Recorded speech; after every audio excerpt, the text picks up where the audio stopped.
Hey guys, welcome to the Multiply Podcast. I am joined in studio today together with my lovely wife by our close friends, Peter and Domni Boros. Guys, Hello. welcome. Hello.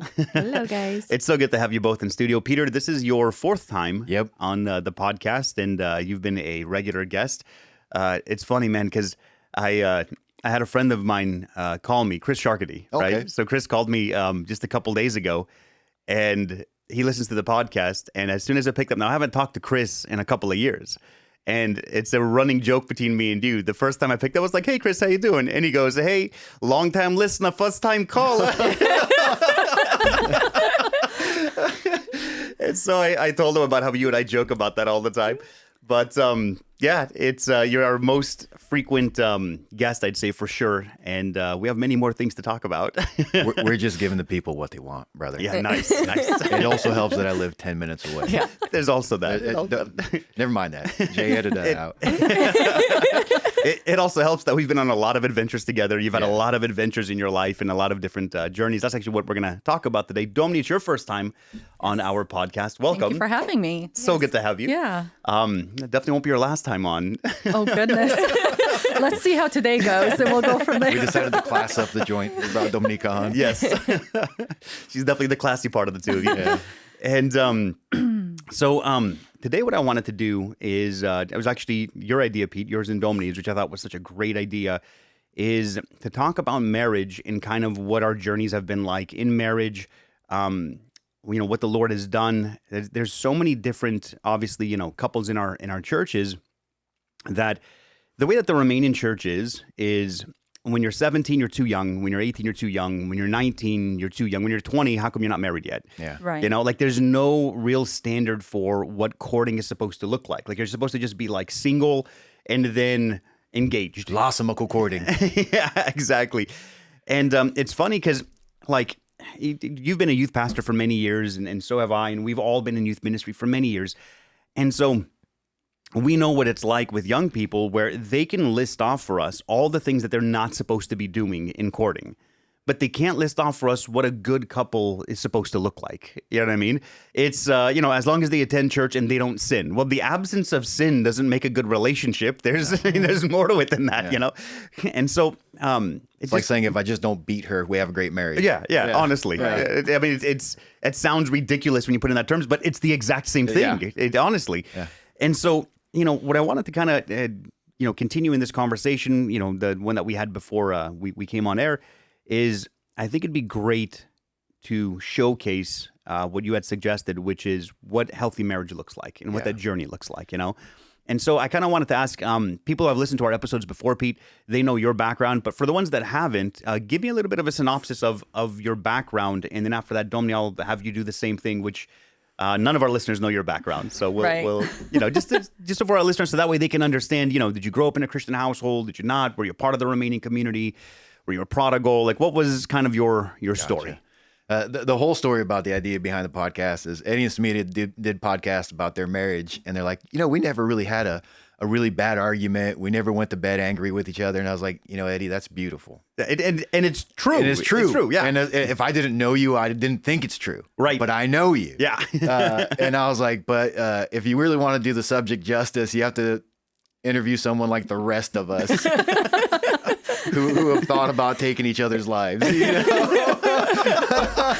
It's like, what about real marriage? Like where you hate each other's guts for years, and then God's grace, is sufficient at the end. But and I thought that was such a great idea. Yeah. It's the kind of thing that I don't know if I can ask, but since you brought it up, I was like, yes. Yeah. Like you're talking unobtainium. Like it's like you guys just never really fought. Like we did have fights, but I think 3. I think we counted up and we kept track of them. Yeah.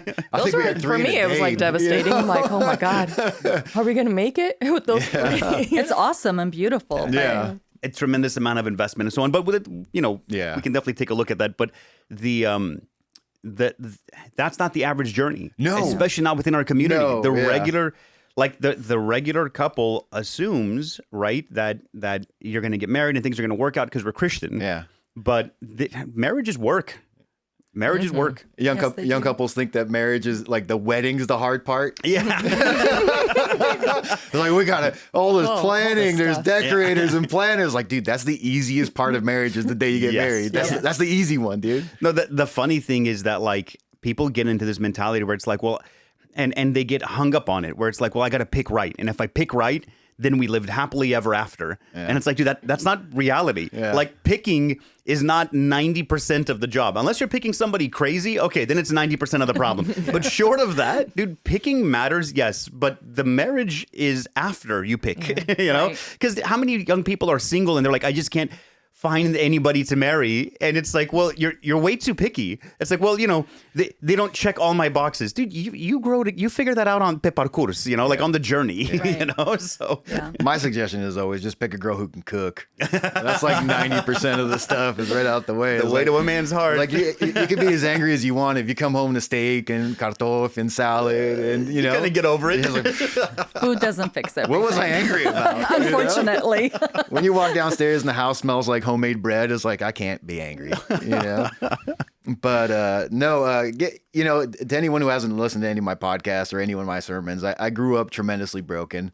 I grew up in like a really broken home. There's no reason to really get into the details of it. Just Right. how do people do it on YouTube? Just watch this link below, right here. Jay will put it up there in the square. If they look up your name, It's like if they look up your name in our podcast, Peter Portland Police Boros, Records. There's a That's not mugshot. true. they'll see the testimony one, and if you Yeah, want yeah. which is one of our favorite videos. Yeah, well, thank you. It took a lot of effort to make it.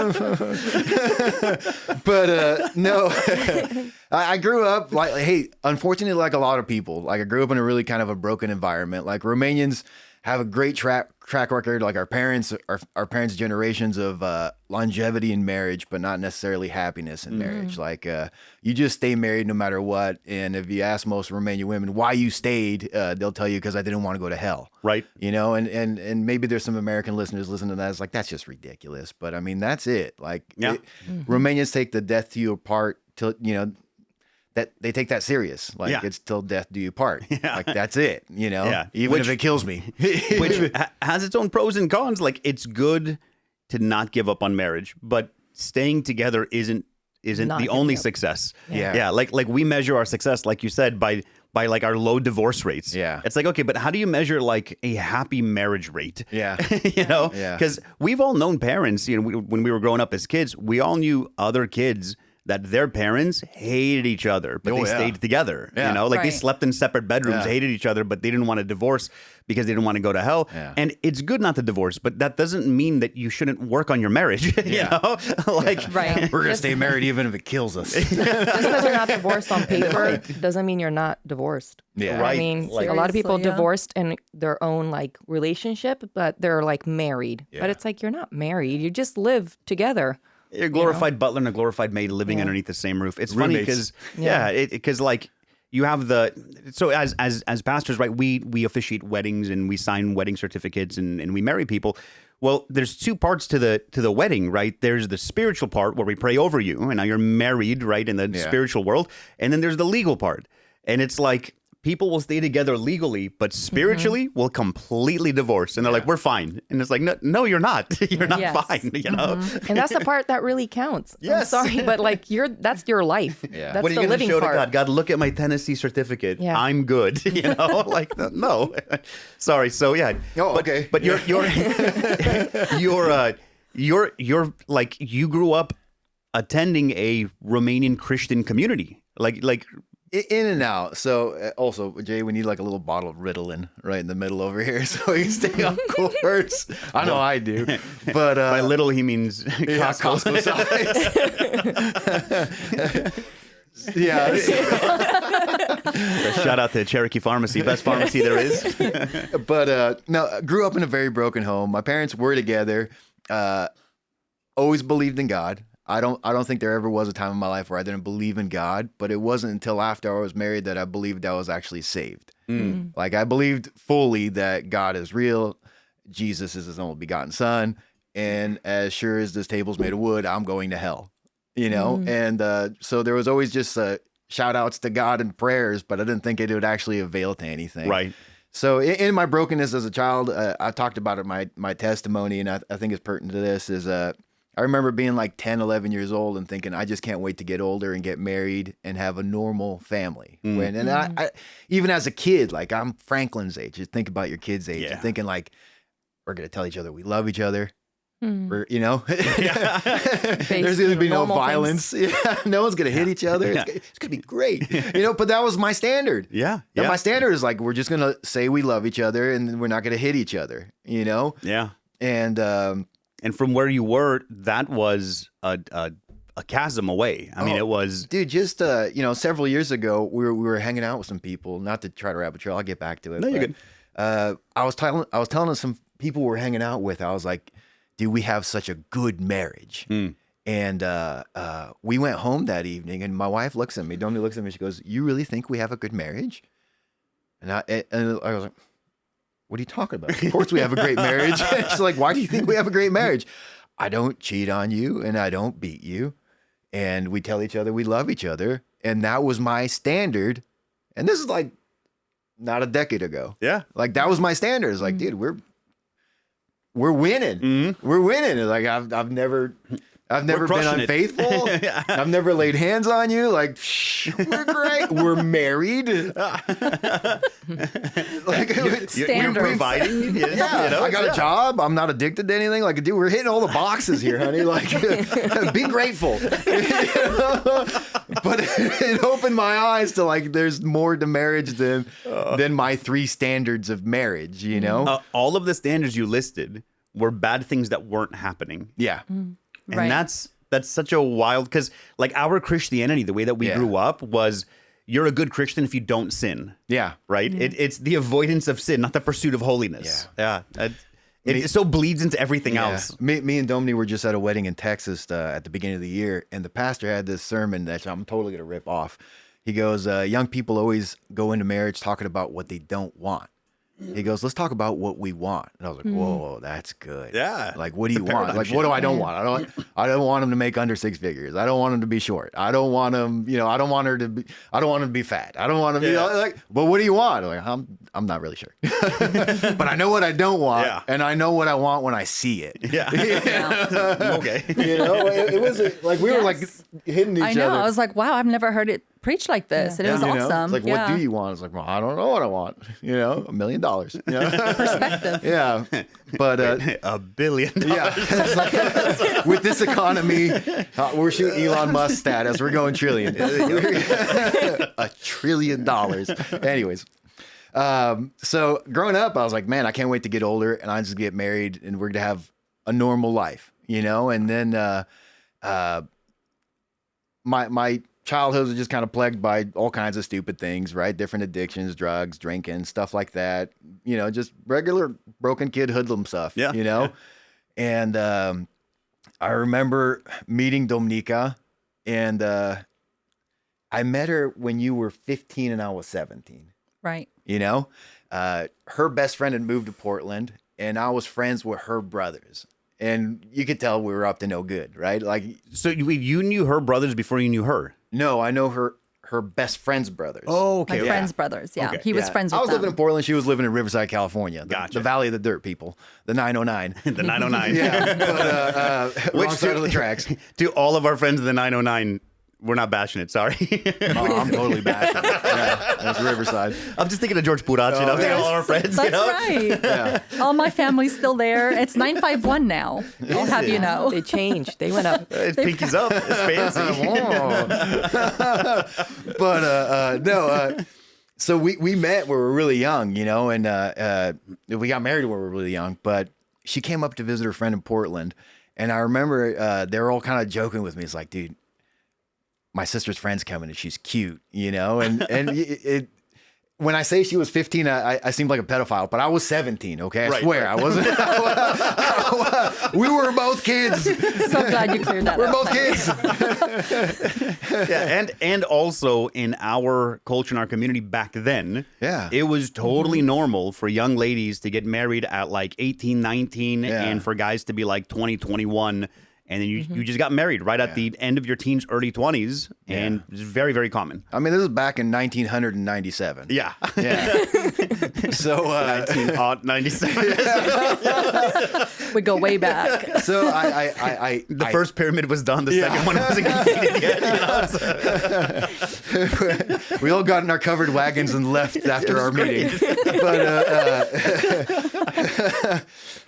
But anyways, we met, and I knew she was cute, and whatever, we met, and I just kind of put it on the back burner, and around 1998, I decided I was going to get my life cleaned up, and I was trying to get out of the scene that I was in.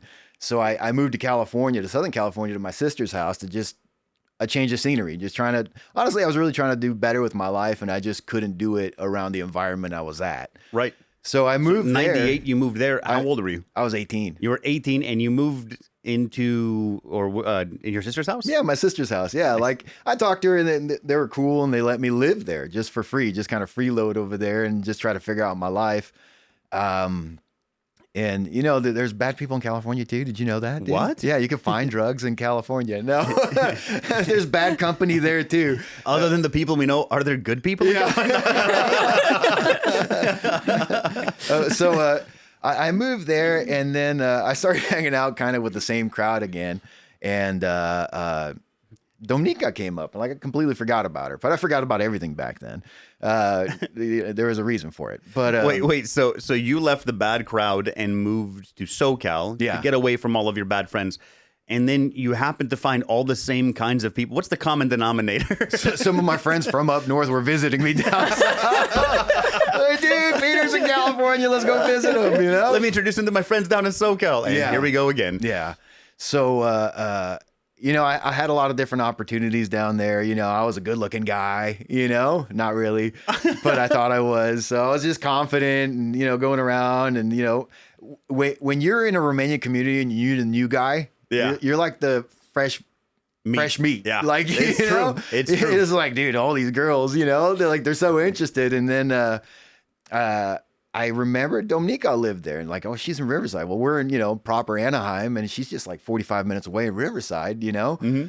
And through some common friends, we got together. We went out on a date, a group date, and, right. And her friends came with her, and I went with my friends, and I'll never forget. I was with one of my buddies who's no longer with us, and he's like, he was drinking, and he's like, hey, why don't you have a drink, Peter? I'm 18, okay, but back then we were like, your generation's 30, right? It's true. And I was listeners, like, no, generation's 30. I got a date tonight, dude. I'm gonna go out. I'm gonna see Dominica, And he was like, and he pulled that Romanian card. He's like, "Bă, o să beau singur," like you're gonna let me drink by myself. So, I was never a quitter. So I get really inebriated, and I end up going out with her, but. On your first date? Our first date. And this is a group date? Oh, this is a group date. I had no idea. I picked her up and dropped her off.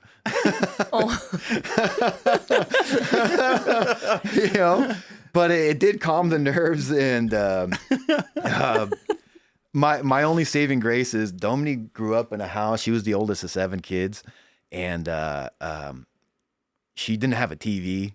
Like when we were dating, I'd go visit her family, and the kids would be sitting on the carpet listening to Adventures in Odyssey on Christian radio. Yeah. Or Story Hour. Story Hour. Yeah. I was like, dude, where am I right 4 p.m. every weekday. I took a detour into Mr. Rogers' neighborhood, But she had no idea until like after we were married. She's like, "You were drunk?" And I was like, "Yeah." Like, well, if you don't spend time around drunk people, or people that drink or people that are inebriated, you have no way, you have no sense to pick it up. I mean, how could you know? When he would be drunk, super lovable, very friendly, like it was really difficult to pick up for me anyway. Yeah, because some people when they drink, they become violent, and other people they become really emotional, and then other people they become really friendly. Yes. Oh yeah. Yeah.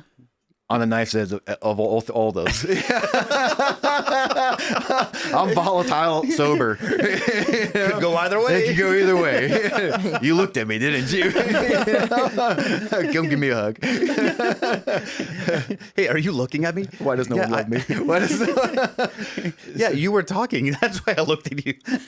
But hey, so even back then, I wasn't living right. and I didn't have a relationship with the Lord. I didn't know how to hear from him routinely, but he was still speaking to me in weird ways. Like his grace was sufficient even in that multitude of sin I was living in. Yeah. Like, I know that in hindsight because I had thoughts that truly weren't mine. You know, I'd look at her and growing up in a broken house, going to my mother-in-law's house and seeing how well everything ran. There's 7 kids. Like the kids had chores. Like whenever I'd come over, Danny and John would be hosing down the driveway because that's what Romanians do in California. They hose down the driveway. The girls would be cleaning. One day I went over, there's little kids with vinegar water washing the walls inside the house. And to me, it was like, I may as well have gone to Mars, you know? And everything was so different. Like, I couldn't wait to call my mother-in-law mom. Like she would cook all day on Saturday for Sunday lunch. You know, it's just like it was like such a reprieve for my soul, you know? Being in a Christian home where they genuinely loved God. And I remember having thoughts that must have been the Lord, because I would think like, you know what? I can't do anything stupid with this girl because she's good, you know? And back then that was kind of a qualifier. Like, hey, what can I get away with this girl? Because I don't have good intentions. Right. But I remember thinking, like, dude, she would make a great mom. She would make a great, like, this is 18-year-old broken me. Yeah. Having these thoughts that shouldn't be in my mind. And they must have been the Lord, you know? And I mean, we're just dating. Like, even before we were really officially dating, you know, we went to Claude's house, you know, that date. But I was thinking, it's like, dude, look, dude, she has a good house. She would be a great mom. She'd be a great wife. She's good. She loves the Lord. You know, she's a Sunday school teacher. She's innocent. Yeah. You know, she's not like damaged goods like every other girl, you know?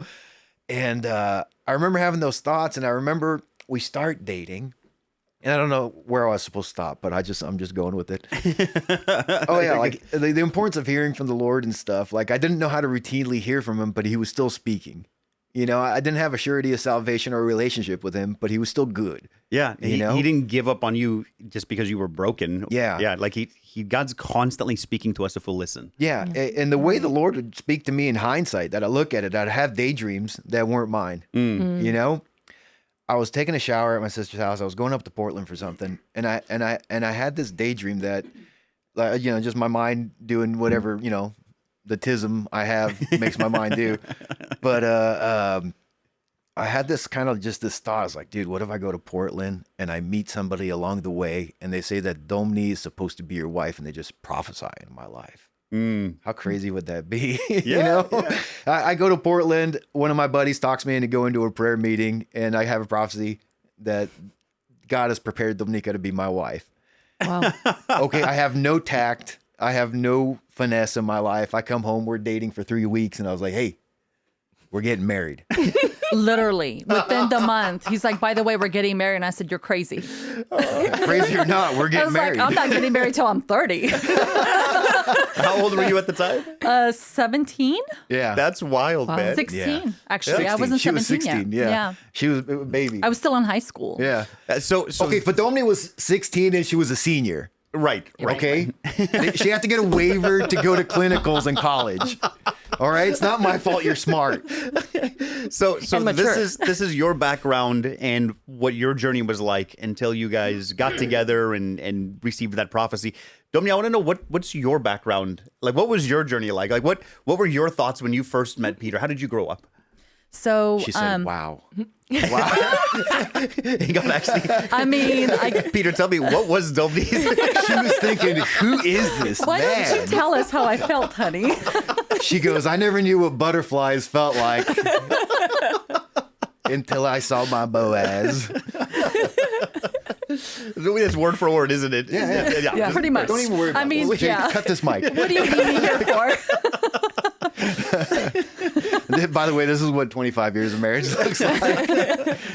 So I actually was born in Romania, in Cajvana, which is northeast corner of Romania between Suceava and Rădăuți. So, and then my dad left in 1987, and my mom and us kids came. So there were 4 kids. I'm the oldest.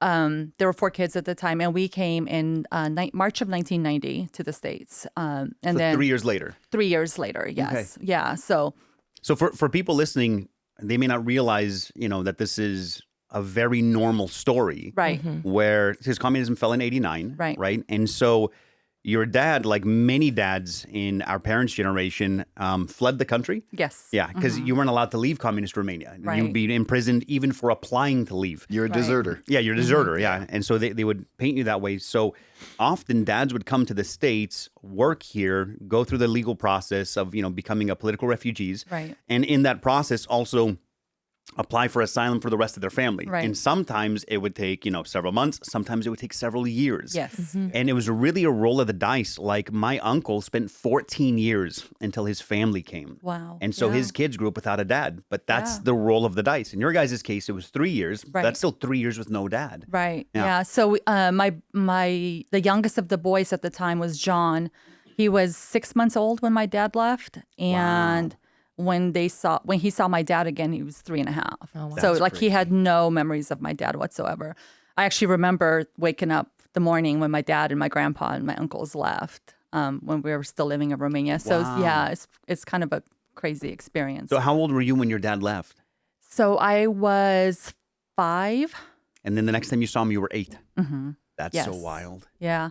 Yeah. So anywho, we came here in March of 1990. I'm the oldest, like I said. My parents proceeded to have 3 more kids, so there was 7 of us total.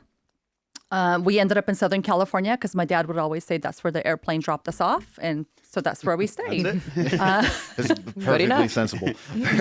No, but life was so much simpler than, in the sense of like today, everybody will have that analysis paralysis where it's like, well, let me look up all of the information. But back then it was like, we landed here. This is where I'm going to build a life. Right. The So end. Must be God's will. Yeah. So you would have to find a sponsor. So, while you're spending time, like he was in Yugoslavia in a refugee camp, you find sponsors to sponsor you to come to the States. Right. And so that's where the sponsor was in Santa Ana, California. And so we ended up in Riverside. So we came to the States, and I grew up in Fratele Furtui's church. Now it's called Tabor Church, where Fratele Petrica Furdui and Gabi Kovac are pastors now, and Right. my mom still attends there. So I grew up in that church, and it was just a small little Romanian community. We'd go out to Orange County every once in a while. So I got to meet more youth as I started growing up more and all that. And it was, my parents were Christian. It was a very, our house, we were all Christian. My mom would, we would get together every day and read from the Bible. We'd all pick a verse, and she would read to us and all that. And so I grew up with knowledge of the Lord. I always considered myself a Christian, but that relationship as I got older wasn't really there because I just didn't know that I should pursue that. I don't know. For us, as great of a church as it was, and I love that community, youth night was getting together and practicing some songs that we could sing on Sunday. Right. So there wasn't a lot of teaching in that respect as far, and it's a whole new generation in a new country. Yeah. So there's so many other different issues that I feel like our parents' generation just were not equipped to deal with. Right. And so, And the, just for our listeners' sake, the church was twice on Sunday. right. Right. So 3 hours in the morning was our church service, right? 9 to 12, and then 6 to 8. And when I say hour, I didn't go to Domni's church, but all of our churches were exactly the same. Yes. We had 9 to 10 a.m. was Ora de Rugăciune, right, which is the hour of prayer. And then 10 to 12 was the service. And then usually after service, you hang out for like an hour in the parking lot, just talking to people and, reconnecting with community. Then we'd go home, eat, Take your nap. often take a nap, you know, and then come back for evening service 6 to 8 o'clock. And then there's all the midweek services midweek service or rehearsals and so on. And this is every single week. Like, it's not like, you'd go to church, sometimes on Sundays or every now and then you'd miss. No, you never missed. Right. Never. Like it was like clockwork. Like And our Christianity revolved around the community and Sunday service. Yeah, we would also have Saturday evening services on top of that too. So it was, Really? They were extra so holy. we were yes. You thought you were going to heaven. You're wrong. But I was after them in line. They were first.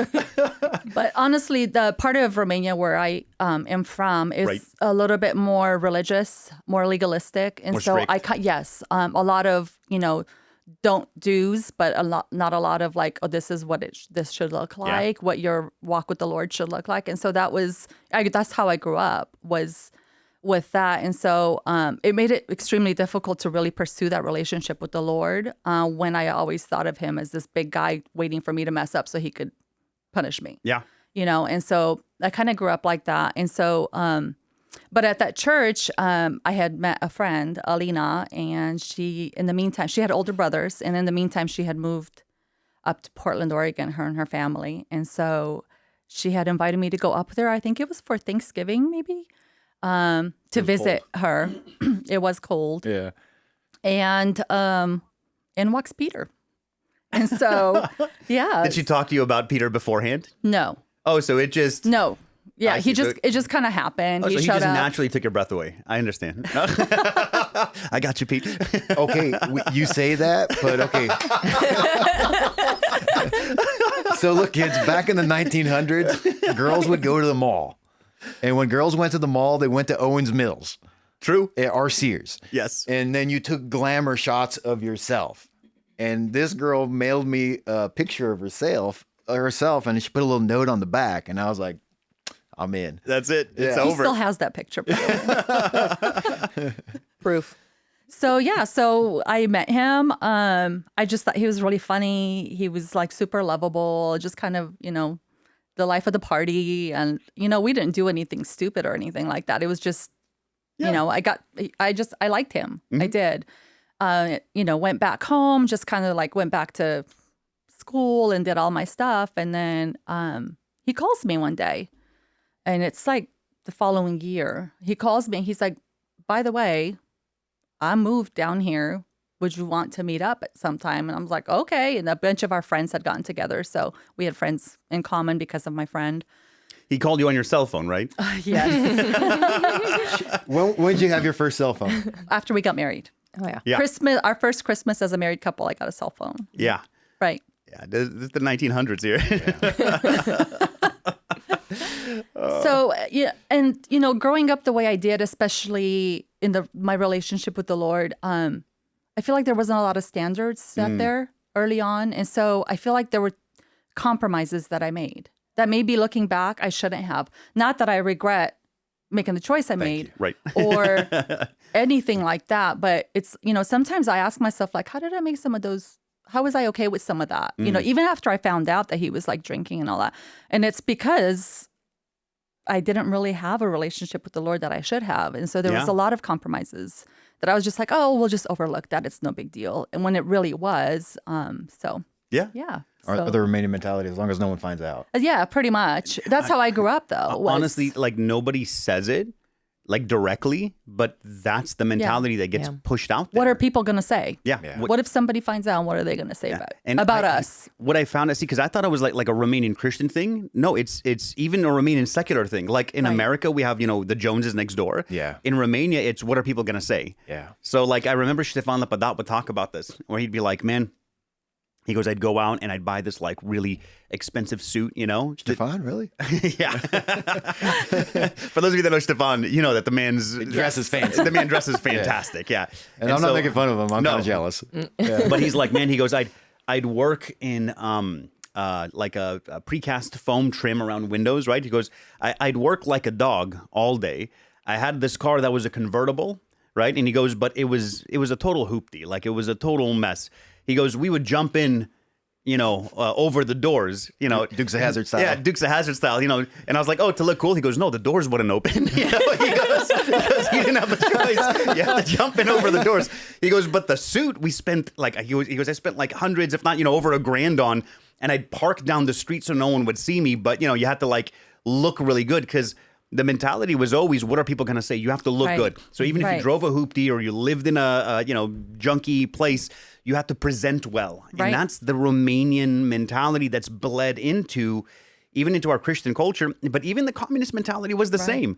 It was, you can't embarrass the regime. Yes. Ne faci de rușine. Ne faci de rușine. Yeah. Rușine in English would be shame. You cannot bring shame on the company. You can't bring shame on the country. Yeah. In Romania, it was common to think if you brought shame on the government, on the country, you'd be put in prison. You'd be disciplined in some way. You'd be beat. And this was like bred into us. And then it bled into the church as well, where it's like, as long as your Christianity doesn't bring shame, you're okay. Right. Well, that breeds a certain level of Christianity where we just keep everything hidden. Right. And as long as nobody knows, it's fine. But it's not fine. It is not fine. No, you know? no. I mean, it's bred a whole generation of brokenness and hurt, and so yeah, that's how we kind of got together, and So you two together, Pete, you sent me a photo, and I'm so glad that you did. And with your guys' permission, I sent it over to Jay. There you two are. They're so I was a baby. Just babies having babies. We were a statistic. So where was this photo taken? Where were you guys? Was this at church? No, that was at the Ontario airport. We were getting ready to fly to Portland when we were dating for me to kind of officially meet his family. Nice. Is this before or after you got the nickname Sideburn Pete? Yeah. I had sideburns since I was 14. I was always sideburns. Pete. He was so proud of his sideburns. Look how much hair I had, dude. I had only one chin. Handsome devil. Whoa. How could you say no? That's great photo. Oh, so then you two got together, and then you were driving. You had this thought in the shower before you drove up in where? Sacramento? Is that where you guys stopped for a prayer meeting? Oh no, Or I were went to you Portland. Oh, in Portland. Yeah, actually, I went to Sora Maria de Schuch's house. Bethany's grandmother. Bethany's grandmother. Wow. And that woman has carried a special place in my heart ever since. And then God spoke to you prophetically about the very thing that you were thinking about just a few days ago. Just a few days ago. Answered that prayer, and then you came back and you're like, "Hey, we're getting married," and you're like, "You're crazy." Yes. Yeah, but you see what I mean? Like, I didn't have a relationship with the Lord. I didn't know how to reliably hear him. Like, I didn't know his voice well enough to say, okay, that's God. You know, Right. because now we're adult Christians. Like, okay, that's the Lord leading me. But he was totally leading me. 100%. You know? Like, he was leading me even though I wasn't really saved yet. Like, he was preparing a way for me for the life we now have. Not that I even deserve it now, but his grace was that big that it was getting things ready from then. Yeah. You know? And it's so important, this part, I want to highlight it in your story, because there are people that are in sin and think God wants nothing to do with them. Yeah. And it's like, God isn't interested in getting involved in your life only when you repent. Yeah. Even when you're unrepentant, Yes. God's like, God is fighting to drop you hints and ideas and to speak to you and to move in your life in hopes that you will come to a place of repentance and relationship. Yeah. Like Right. God did in your life throughout the entire journey. And his hands are all over when I look in hindsight, right? It's always 2020, but it's like without Dominica as my wife, I would have never accomplished anything in missions, in ministry, and being a father and raising two excellent sons. Yeah. Like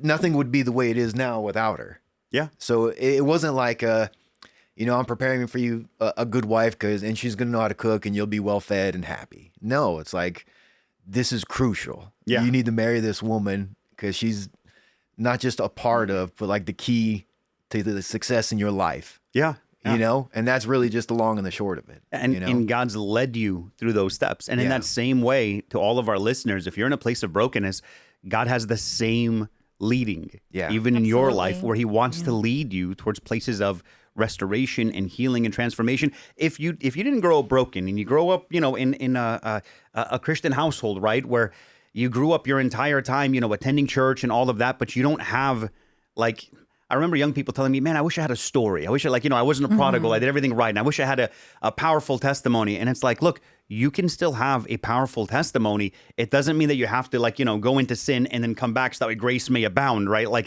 Paul says, right? The idea there is, take a look at the Apostle Paul. It's not like the Apostle Paul was, the prodigal in that sense. Yeah. I mean, he was, but he was extremely religious. He did everything religiously. And out of him, look what God was able to do. And so it's like, no, God has so much in store for every person if we would just be sensitive to the Holy Spirit and say, all right, Lord, I'm going to try to pick up what you're putting down and make some decisions that I know I need to. And then God transforms. Yeah. Ultimately, though, what I keep hearing is a relationship with him. Yeah. That's what he's trying to maneuver in our lives. And if we're sensitive or willing, you are willing to okay, I'll marry her because it looks good. Yeah. But ultimately, he's she's going to somehow get you to a relationship with me. Yeah. And you were like, I'll marry him. And I don't really know him like God at all, but I'm a Christian, no relationship there, which allowed you to actually marry him. Yeah. But eventually that God brought you to a blinded her. relationship with the Lord. You know what I mean? Like, Yeah. sin is sin, and yeah, it keeps us from the Lord. But ultimately, he doesn't stay away from us because of that sin. It's because of Jesus that he can actually make it all work. Yeah. Yeah. Ultimately, he just works all of this somehow because of Jesus so that we can have a relationship with him. Yeah. That, and someone might listen to this and say, "Oh, Peter, your wife's on here, so you're just shining her on."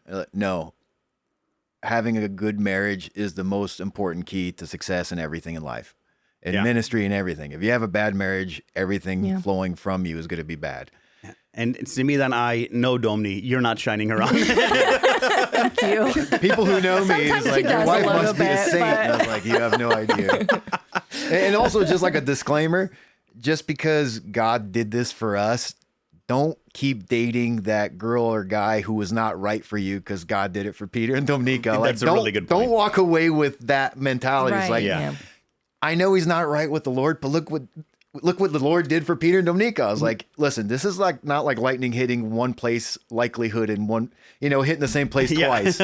Lightning hit the same place like 10 times. Like, God rescued our marriage. We were both willing to work with him. We were both willing to sacrifice. We both wanted our marriage to work. Like, it was a multitude of things that all had to culminate for this to work. And it was for painful. a long time. Yeah. Very painful. And Yes. for a long time, there was a big risk that it painful. that it wasn't going to work out. Yeah, well, yeah. For a long time. Oh, of yeah. course. Yeah. Yeah, we hated each other's guts for a long time. Like, we didn't like being around each other. Like statistically, this isn't the conclusion. Yeah. You know what I mean? Of people getting together. What's funny is usually, if you don't have a relationship with the Lord, you fall in one of two categories on the spectrum, right? Either you fall towards religious and you don't have a relationship with God, or worldly and you don't have a relationship with God.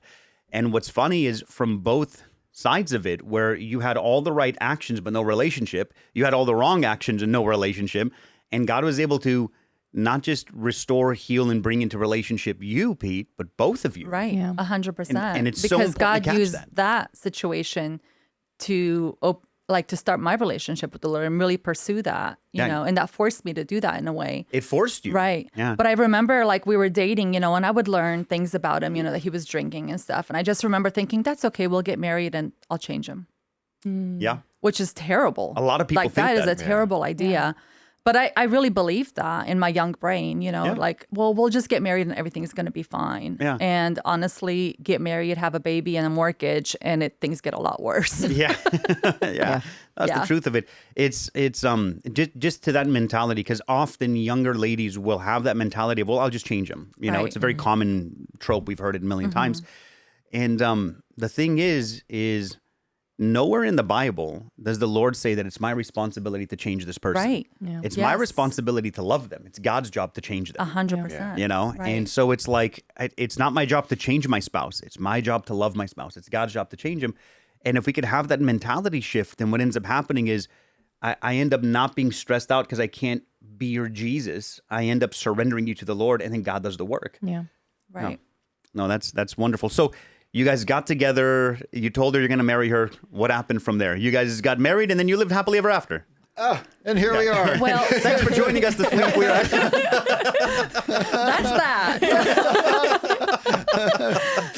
So We I were was never poor. I was actually talking to Samita and the girls the other night, and right now or nowadays we have the beauty of premarital counseling, and Right. even in the Romanian churches, that's becoming a thing, and I love that. But when we were growing up, that was not a thing. Basically, it was like, okay, you like him? Okay, you're gonna get married. Is he baptized? Yeah. Great.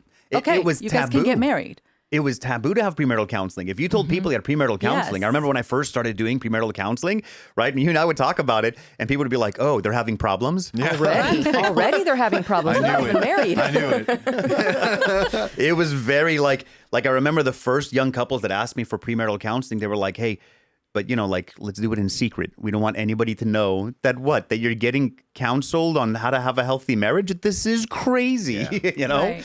Well, Yeah. just as a Columbia. Yeah. What are people going to say? Yeah. So okay, you guys didn't have premarital counseling because that wasn't the norm then. We had a Right. mortgage, though. Well, that was after we got married. I know. Yeah. So what was the process So we just told the pastors that we wanted to get married, and we came up with a date. And I graduated high school early and went to college and got my respiratory degree, and took my finals on a Friday and got married that Sunday. You took your finals that Friday, got married Yes, I that did. Sunday. That's how it worked out. So us, we don't do things halfway. So for all of our listeners, for you young men, young ladies that are, planning weddings, stuff like that, sometimes you might be like, oh, we're just so overwhelmed. This was fairly normal. Yeah. You did your finals for your, respiratory therapist license on Friday. Your wedding was on Monday. And it's not like you're a different species. It's possible. Oh, that's all I'm getting at. Yeah. You know what I mean? Yeah. It's not just possible, but like we had 300 some people there. Yes. Yeah. We got married. While we were dating, we started attending Bethel Church in Anaheim more. We just had more friends there. So it's Fratelli Prianu's church back then. It's where Fratelli Leonardo Semenya is the pastor now. And that's where we ended up getting married on November 19th, 2000. I almost said 2020. I was good friends 2000. I was good friends with Toby, and his dad was one of the workers at Prince Church. And I was like, hey, I want to get married, and I'm not a member anywhere. He's like, come with me. He made me a member, and I was like, oh, thank God, I can get married here now. Tobit's a homie. I love that guy. Yeah. Yeah, he was the best man in your wedding, wasn't he? Yeah. Yes, he was. Great guy. That's such a funny, like, I haven't seen him in years, It's just like, oh, yeah, he was the best man at your wedding. He was my Jiminy Cricket for a long time. Like, he was always trying to get me to do the right thing, even though I wasn't, Brother Priano, is he the one that married you? Yes. I can't remember. Yes. I remember we were at our wedding and it was like 3 hours long, and some guy gets up there and he was long-winded, and we were kids. I look at my wife, she's nervous, and I was like, hey, if this guy doesn't shut up, I'm going to yard him down from the microphone, dude. I've been sitting here like this for 3 hours. I can't take it anymore. What am I doing to my poor wife? I didn't even think about it. She's stressed out. She's like, man, the psycho's going to pull the guy off of the microphone. So back then, weddings, a lot of the weddings were during Sunday morning service. Right. So like we had a full church, and it was a 3-hour service. Well, we came in at 10, so it's 2-hour service. But, by the time... and everybody wants so-and-so to preach, and, all the family, and then his uncle had to preach. So it's just, it was a really long wedding. But. So what people may not realize is in communist Romania, you were not allowed to invite people who weren't Christian to church, right? We've talked about this many times. So you weren't allowed to invite people who weren't Christian to church because evangelizing was illegal. Right. But you were allowed to invite people to weddings and to funerals. So because of that, our weddings and our funerals became really long services. It became multiple day services. Like we would do the viewing at the funeral, right? The priveg. We do 2 different evening services of the viewing, which was a full 2-3 hour service each time. And then on Saturday, 10 a.m., you have a grade 5 service. And the reason was because we could use that for evangelism. Right. Well, communism fell over 30 years ago, but we're still trying to update some of our policies sometimes. Right. Especially here in the States. Especially here, it was never here in the States at all until now. Communism. But we left there. Brought it with us. No. So I'm at California. Oh yeah. We escaped him. No, so it's very common for our weddings to be several hours long, and to have a lot of evangelism because there's people that don't know the Lord. You preach the gospel and all of that. But so you guys had this long service. You proposed to her. How far before did you propose to Domni? Oh, this is great. Not a year, months. Yeah. Months, but I had this whole thing planned out in my head. I went, I bought a ring, I financed it. It took years to pay it off, but I buy this ring. Don't recommend that. Yeah. But I was 18, dude. Okay, I didn't have a lot, but I was like, I was so nervous about proposing that she was with me in the truck, and we had gone to KFC, and I had so much emotions about it. I just had to get it out of the way. So I ended up proposing in my Toyota Tacoma in the parking lot of the Kentucky Fried Chicken. The bar was set really low. And you said yes somehow. I did. Wow. So I didn't know any better. So you had this whole plan, but you're like, I'm gonna die if I don't do it right now. It was in his pocket. Apparently. This ring's burning a hole in my pocket. It's got to get on a finger. Get over here, woman. What was the plan? Where were you gonna? Oh, there was like a big youth outing, and I had to. I had really great ideas, but I had no discipline to follow through on any plans. So I just fumbled the whole thing, and it just ended up being in a parking lot, which back then, okay, nobody had pictures of their engagement. Right. Nobody had surprise parties. No. So, as we got older in the 2000s and stuff, and people have these extravagant proposals, and which is weird anyways. Okay, she helps you pick out a ring, then you surprise her with said ring. Okay, it's weird. All right, it just is. Yeah, it's like, hey, so you guys picked the venue. Has he proposed yet? It's like the whole thing is so dumb. I can't wrap my mind around it. It's okay, honey. You don't have to justify it. I was right. It's dumb, but no, it's bad because as time progresses, people are like, oh my God, he proposed like this. Oh, did you see how he proposed to his girlfriend? They're like, Domni, how did Peter propose to you? And it's always like let me tell you a story. Let me tell you a story, dude. It was a finger licking good time in the parking lot of KFC. That was KFC's motto back then: finger licking good chicken. Yeah, finger licking good. But. Anyways, everything was broken. All right, there was nothing functional. This is not the way. Okay, we're talking about God's grace on this podcast. Like, in spite of all that, Right. He was good. And she said yes. And she said yes. Yeah, Said yes. But we got married, and like I immediately realized that this is way harder than I thought it was going to be. So I just stayed in my pattern of basically drinking myself to sleep every night. Like I'd come home from work, I would just. My neighbor's garage would open. He was my homie. Before I could even go in the house, he would open it, and he would just have a bunch of, frosty beers waiting for me. And we would just go play dominoes till 1 a.m, And it was terrible. Like, in hindsight, I feel so ashamed. Like, I had this beautiful young bride at home who was crying herself to sleep. And my one goal was to have a marriage that didn't look like my parents' marriage.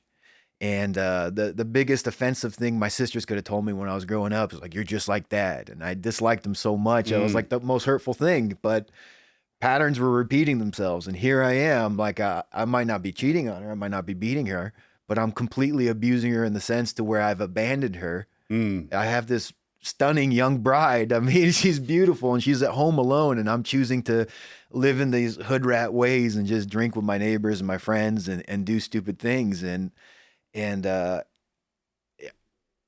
look back at it like all the behavior, because I truly am ashamed of how I was, the way I treated her. It was terrible. God had gifted me this beautiful young, Christian girl from a good household. Like, He'd given me exactly what I wanted, and I was just completely squandering it, and I just felt so guilty about it. But then I look back, I was like, why was I so stupid? I had come out of everything I'd came out of. Immediately got married. I never had a pastor speaking in my life. I never had a mentor.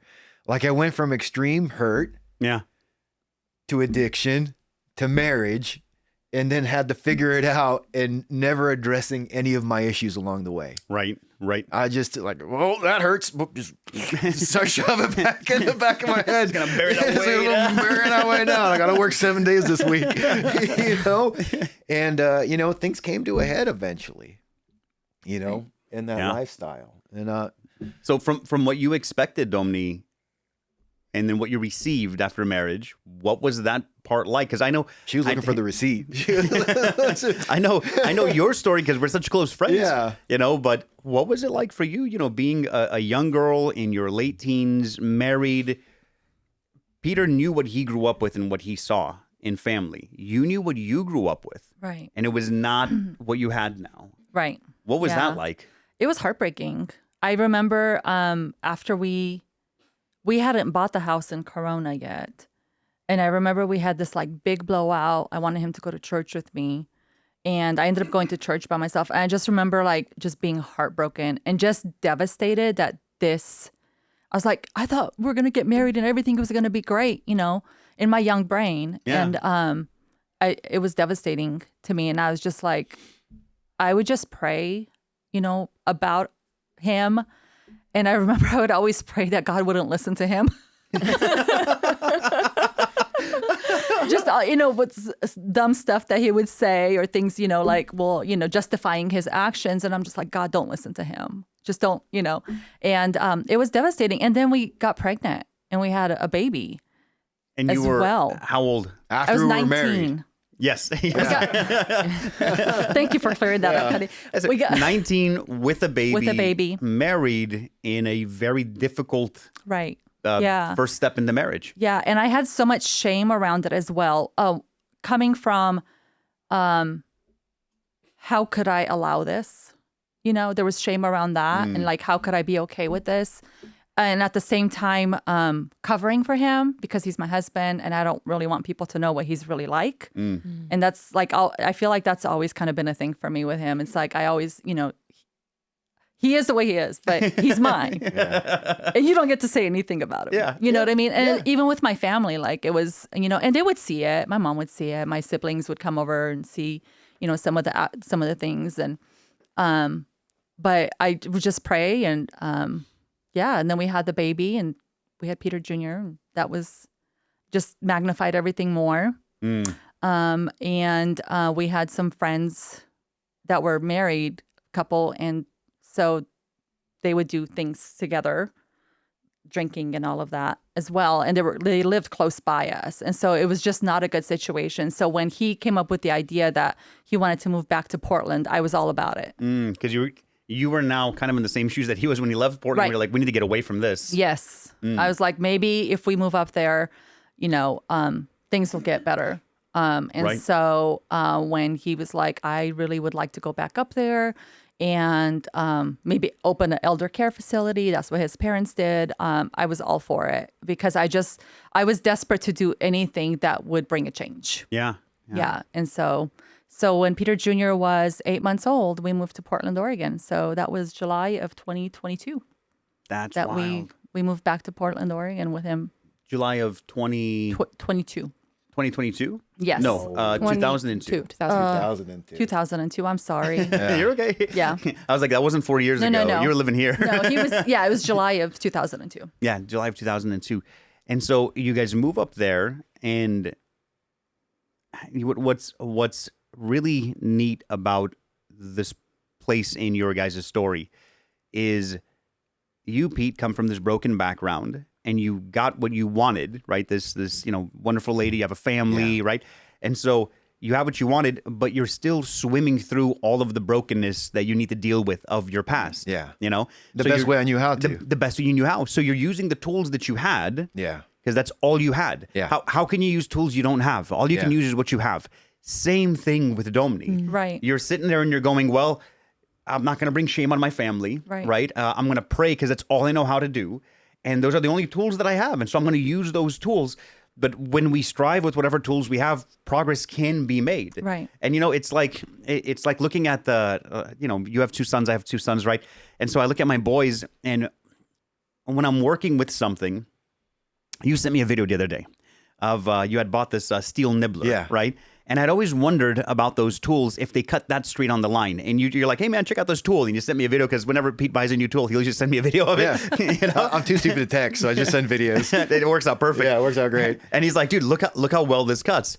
And you cut this piece of corrugated roofing, and it followed the line perfectly. And that's what I'd always wondered about, how easy it is to keep it on the line. And my comment to you was, okay, how much of that is the tool and how much of that is Peter, right? Because you have such you have the best hand of a messeriach, of a skilled worker that I've ever met in my entire life, like of anyone. Yeah. No, honestly, like anything that takes anybody else a year to learn, you'll pick it up in a month and you'll do it better than them. You just have a natural skill for it, and years and years of experience. And we were talking about how, like, I'll explain something to, one of my two little boys, or I'll explain something to one of the guys that aren't in the trades. Blue collar in the trades, and I'll explain them how to do it, and then when you watch them do it, you're like, painful. What? It hurts. You're like, what? Why are you doing it that way? Yeah. I don't. What? Stop it! Are you trying to make me angry? Yes. And I feel the same way with, like, Christianity. It's like, man, where, like, in your guys' story, for example, where you were, it was like that young, unskilled laborer in trades, not knowing how, but you have to go. You have to put in the time. Yeah. Muddle you got to through put in somehow. Yeah, you have to do with whatever you have. You have to try to use the screwdriver. You have to try to use the prayer and the tools that you have, and and just try. And as you try, that's how you grow, and that's how you succeed, and that's how breakthrough happens. Right. But it takes suffering and grinding and trying and time. It takes those things. There is no, quick fix. I mean, God does miraculous things, but at the same time, God's like, look, if I just push a button and do the miracle in your life, you'll never grow. Yeah. So you have to grow in learning how to rely on me, how to pray, how to struggle, how to strive, how to, I don't know. I'm just seeing it from both sides, Right. you know? What's interesting is I don't ever remember a time where I didn't think that the Lord had something for Peter. Like he had a bigger calling on his life. Wow. I mean, even in the brokenness that we were going through, I always felt that in my spirit. That's awesome. And so that was always like kind of a driving force for me in a way. Like, no, Stick through yes, it. there was hope, even in the like dry desert. There was hope that God would redeem. And something that I'm not proud of, and I know he likes to shine me on, but is I know he has a background like feeling rejected, just the way he grew up and all of that.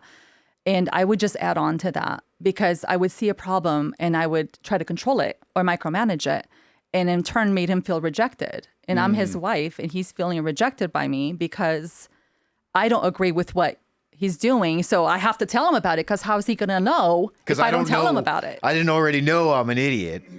Thank you for clarifying. Because I'm just telling, this is how it was like, It's Yes, like, and it hey, was a big I'm doing these issue. things because I'm ashamed, and you're bringing more shame upon me. But in the moment, that's what I really felt. I'm like, I have to tell him. Yeah. My gosh, I need to fix this. Yes, and in turn would hurt him more, push him away more, Drive him away.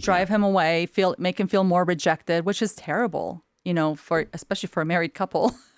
And so that was something that I really had to start working through once we moved to Oregon as well. And it took years. I still struggle with it. Sometimes he can tell you, but How did you work through that? Like, how did you come to that realization that, man, I'm pushing him away anytime I point these things out? actually it fast forward a few years after that. It took years to like really for that to come home. And he would tell me, like, hey, when you say that, like, this is what I'm feeling. And I'm like, well, you shouldn't feel that way. What's wrong with you? Makes perfect sense. You're doing something dumb. Yeah. And so, but yeah, we had moved to Portland, Oregon, and his sisters would all go to prayer every Friday night, La Sorajotia, in Portland. And so they were like, they knew that he was struggling, and so they had invited me to go to prayer. So I would go to prayer with them, and I would always pray for him. Like that was my number one causa, my number one need, was for God to work a miracle in his life. And at the same time, God was working and developing you as well in the 100%, not realizing it in the moment. Yeah. I felt like it was all about him.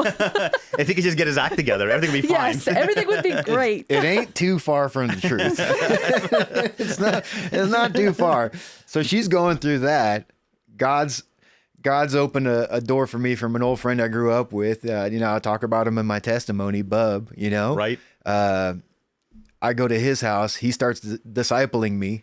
I didn't know what the word disciple would have meant back then, but just allowing me to come over the way I was. And he would warn me that I'm towing the same line he did, and my mouth was going to chase my wife away just the way his mouth chased his wife away. Wow. And God really started working on things, because I realized, oh crap, I'm going to lose everything. Like I'm going to ruin my marriage. Like my parents weren't happy, but at least they stayed married. But we ain't gonna stay married if I keep towing this line, you know. And my conversion, it wasn't like God spoke to me and I converted. Originally, it was just out of fear. It's like, hey, I'm gonna lose everything. I gotta become a Christian. I don't know how to be a Christian. I don't know how to deal with hurt. I don't know how to give things up. I don't know how to forgive people who have, hurt me. Yeah. I know Christ is the answer. I know he's there and I'm here. I have no idea how to get there. I'm just going to grasp for straws. And then we became Baptists. And that's where the podcast ended. So like there was, during that period, and it was a couple years maybe. Yeah. Yeah. But there was like a lot of anger, a lot of hurt, a lot of things. I mean, on both sides. I can't say that I was innocent in it as well, because I fed off of all of that negativity as well. And so there was your security was being right. threatened. I didn't feel constantly. safe or secured. And now I had a baby. Yeah. Even more. And so that was really threatened. And I had gotten to the point where I was just like, God, I don't know if I can do this anymore. And I really felt destroyed. Like I've just felt like there was no more hope. And I had talked to my sister, Anna, and I had told her, because she had an idea of what was going on. She was always the person that I would talk to. And I had told her, I think I'm going to come home. Like not for a weekend. No, I think I'm going to come home for a while and bring Beba, Peter Jr. with me. And So you were buying a one-way plane ticket, essentially. Yes. Like, yes. I'm going to leave and we'll see what happens from there, but this might be the It end. had gotten to that point where Wow. I was just like, I was just so hurt, you know? Yeah. And so, that was supposed to be on a Saturday that I was doing that. This was Friday. And I had fallen asleep on the couch waiting up for him. And he came home and he got on his knees. He got on his knees, the couch in front of me. And he said, I'm so sorry for everything that I've done. Wow. And I really, really want to change and I need you to forgive me. And that's all I needed to hear, you know? Wow. Yeah. And that was like the pivotal moment where it's like, okay, we can do this, you Yeah. know? Wow. And it just got harder after that. But he wanted to go to church. And I was like, I will go anywhere you want to go. And so that friend, Bob, Travis's dad, he would go to an old Baptist church. And we were like the youngest couple by like 30 years. And they sang out of the red hymnals, the red back hymnals. And I was fine. I was like, I don't care where we Well, go. whatever it takes. Yeah. And so that's where we started kind of going to church. And honestly, I feel like things got a lot more difficult after that. Not in the sense that he was still doing stupid things, but now the enemy saw that we're on a different trajectory and, you know, and was threatened. Right. And so it got a lot more difficult as far as emotionally for us. You're actually dealing with the issues now. Right. Yeah. Which Yeah. dealing with the issue is gonna be work. It's not Right. like Hurtful. you choose to deal with the issue and now the issue's dealt with. Right. No, the choosing is a big deal, but then you got to do the work. Right. And that's Yeah. difficult. That's for sure. Yeah. What made you come and ask her to forgive you? Was it the conversations with Bub? A lot of it. Yeah. Yeah. Yeah. And just not want to lose everything. Like we just talked about like she was going to leave. If she would have left, I would have been dead. Like without a doubt, if she would have left, I would have just dragged myself to Did death. you know she had a plane ticket bought? No, none of that. I had no idea about that. But no, we'd started going to that Baptist church, and then my sisters invited me to a prayer meeting. I thought Pentecostals were nuts, you know. You guys are all heretics. And I went to a prayer meeting, and then it seemed pretty cool. And then I got filled with the Holy Spirit, next thing you know, and that was it. Like I'd talk about it in my testimony podcast, but like it was the first time I ever felt like I was saved. Yeah. Yeah. So 22 years, hardship, marriage, child, mortgage, addictions, hurt, rage, and for the very first time feeling Yeah. Peace. I'm Relief. saved. Yeah. You know, I know theologically that's not correct, but back then that's what I needed. Yeah. God met me where I was at, even though that my idea of being saved was really religious and inaccurate. Yeah. Like he met me there. Like I thought if I could just speak in tongues. Then you're fine. Yeah. Because that's what it was growing up like. Hey, Yeah. Romanian church, if you didn't speak in tongues, you weren't getting raptured. In a lot of churches, that's what they Yeah. preach. Yeah. Yeah. And Yeah. the thing is, thank God, God doesn't wait until our theology is perfect. to move in our Seriously, lives. though. Or else he would move in none of our lives. Right. You know, honestly. Yeah. Yeah. And God's like, no, your theology doesn't have to be perfect. Peter's wasn't in Acts 2, you know, and then only in Acts 10 does he go to Cornelius' house and realize, oh, the gospel's for the Gentiles too, not just the Jews, you know, kind of a minor, theology sticking point. But the thing is, you know, like all we have to do is choose Christ, and then he's already done everything else. He's just like, I offer it to you freely. Yeah. And it's so beautiful. I couldn't receive something like that because I wasn't worthy. Yeah. Yeah. I'll never forget when he came home that night and he was crying, like sobbing. He couldn't talk.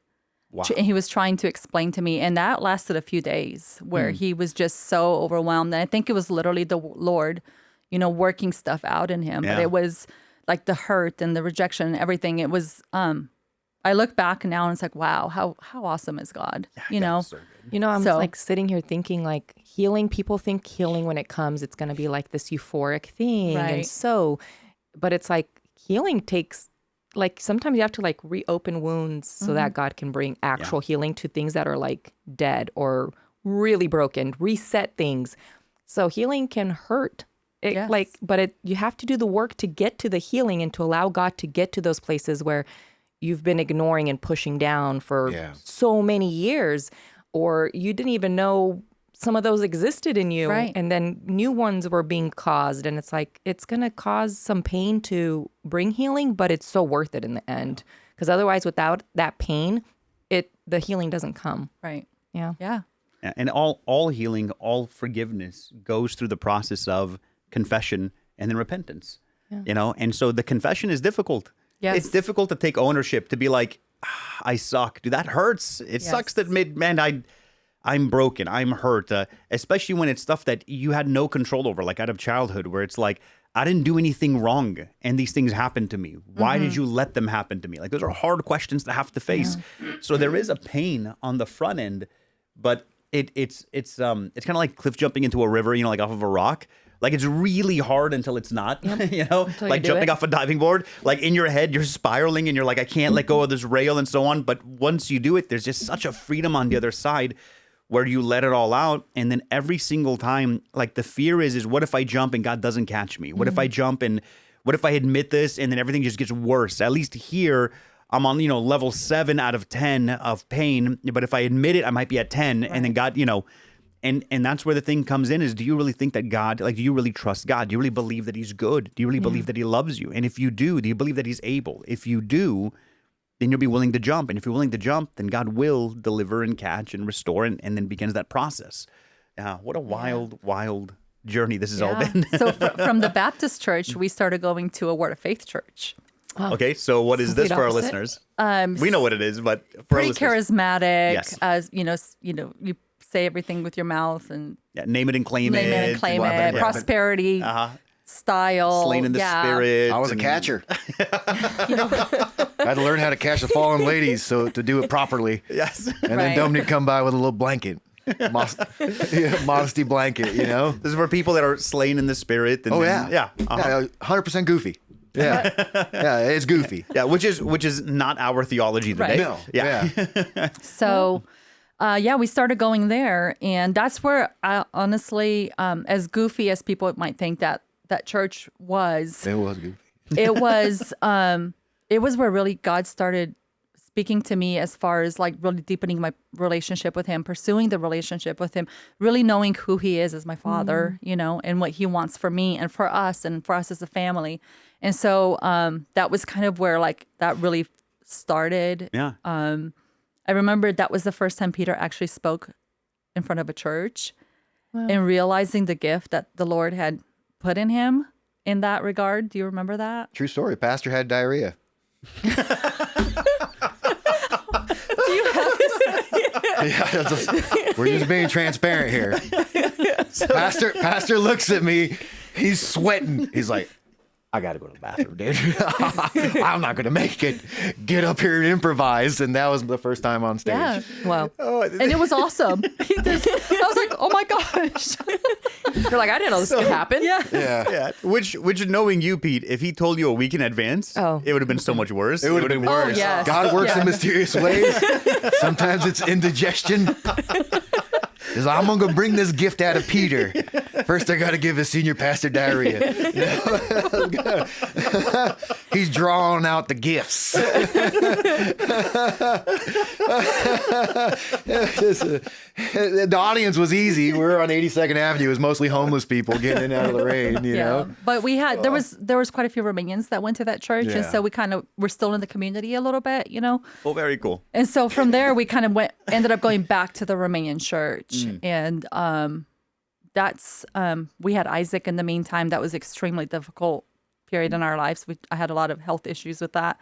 Your second child. My second child, yes. And so, but God had brought some friends, and looking back now, at the time, I didn't really think a whole lot. I'm like, oh, we're just friends, But God really used them. They were instrumental in our lives and the way I viewed marriage. And it was actually the wife, my friend. We were just talking. We would get together, and the guys would like go hang out in another room, talking. And us ladies would be separate and we would just be talking and just kind of sharing, some of our struggles or things that we're going through. And, I say we had talked about how, Peter was now saved and had given his life to the Lord and all that. But things did get a lot more difficult because, like in emotional ways. There was a lot of hurts. There was a lot of anger. There was still a lot of, things that were coming out of anger. And so there was still a lot of hurt and things that we were having to work through. And I always thought I was the right one. And he was a bad person, not like, I'm fine. Something's wrong with you. There's that religious. Right. Yeah. And which is really dangerous. It is. She was mostly right, though. No, I played just as much blame in that as well because my mouth wouldn't stop, Alarm bells would be going off on my head, stop, and I just keep going, and ragging on him and it would tear him down. He's supposed to be the man of the house, he's supposed to be my spiritual head, and I would just completely destroy him. And to other people or to him? To him. No, to other people we were you had to protect it. He's the best. Yeah. Safe face. That Rushina came in, Yes. That's when we moved in strangers into our home. No. So I remember talking to some of my girlfriends and we were just kind of like, not really sharing everything, but at the same time, like, these are some of the things. And she's like, I have a book I want you to read. She said, it really helped me in my marriage. And I was like, okay. And she gave it to me. And she goes, I have more copies. I'll order more. Don't worry about it. You can have this one. And I remember reading the first couple of pages and I literally remember thinking, I respect myself too much to do this. Wow. Yes. Wow. Yes. And that's not a good place. No. And I put it down. It's very revealing. Yes. Yeah. And It was convicting you, or you just thought like, this is not me? both. Oh. I was like, there's no way I'm doing this. I was also being convicted, but I was not going to listen to that. It was more of like there's no way I'm doing this. Who am I? What was it asking you to do? I don't even, it was Like forgive him or... It was No, the Met it was- book, wasn't it? The Met book? no, it was a different one. Oh. It was very traditional, written in the 70s. I don't even remember like the specifics, but it was basically like lowering yourself. Like submitting to your submit. husband Submitting. and yeah. Yeah. And now, mind you, this is something I would hear from him all the time from the time we got married. You're supposed to submit to me. I'm your husband. That's what the Bible says. You're a Christian. You're supposed to be a Christian woman, so you have to submit. You have to listen to what I say. How would And that I was make you like, feel? I was like, you can't tell me what to do. Who do you think you are? I didn't know any scripture, but I knew that one. I wore that one out, brother. And my mom. So my mom. You guys know my mom. Yeah. She's a very independent woman, and she raised us like that too. And not that it's a bad thing, Right. but I think that bled through in a negative way for me, especially. It's like, you can't tell me what to do. Well, you're also the oldest. Right. Yeah. So, and that has its own. Oh, yes. I bring know. baggage with that as well. And so, and then I remember like we had gotten into a big fight about something. Mind you, now we have 2 kids that are now. And we're Christians. And we're I'm Christians. serving We're in going church. to church. Right? He's Yeah. serving in church. Wait, But now- Christians fight in marriage? Oh, yeah. Okay. Bad fights. Like, No, but this is so important. Yeah, so that- I'm saved. I accept the Lord. I start working at church immediately. And by the way, that crazy charismatic church, it was a perfect fit for me too, because I didn't know how to be discipled or study independently. But as a deacon, they gave me tasks. And in those tasks, the way I accomplish them is to walk with the Lord, to redo the parking lot, to redo the handrails, to fix the bathrooms, Clean the toilets. Clean the toilets. Like, it gave me like a bit of a structure, a journey. structure yeah. that spoke to me, you know. But what were we talking about? So we Jesus. No, we're talking about Jesus, honey. no, we were talking about how hard things were. Like, I became a Christian, but that doesn't. You don't just get Yes. new knowledge in your brain on how to be a proper husband. Like, I'm still the same. I was fat before I got saved, and I was fat after I got saved. Like, it's not like my spirit man was made new, right? Like, I'm now saved, but all this was still the same, you know? Yeah. All that baggage is still there. still All the there. I still issues. didn't know how to be a good husband. I still didn't know that I had to be someone worth submitting to. this Right. is so good. This part of the conversation. I was so trashy with her. Like, we had gotten to like a stalemate, you know, and she's talking about how she used to tear me down. She wasn't wicked, but it's what she knew. Right. And I was being just aggressive, and not because I was necessarily wicked, but it's because of what I knew. And it was like a perfect storm of the way I grew up and then being overweight. God, it didn't help anything, you know? It's like, I wasn't delusional. It's not like Domini was just thinking, I can't wait till my pear-shaped husband gets home.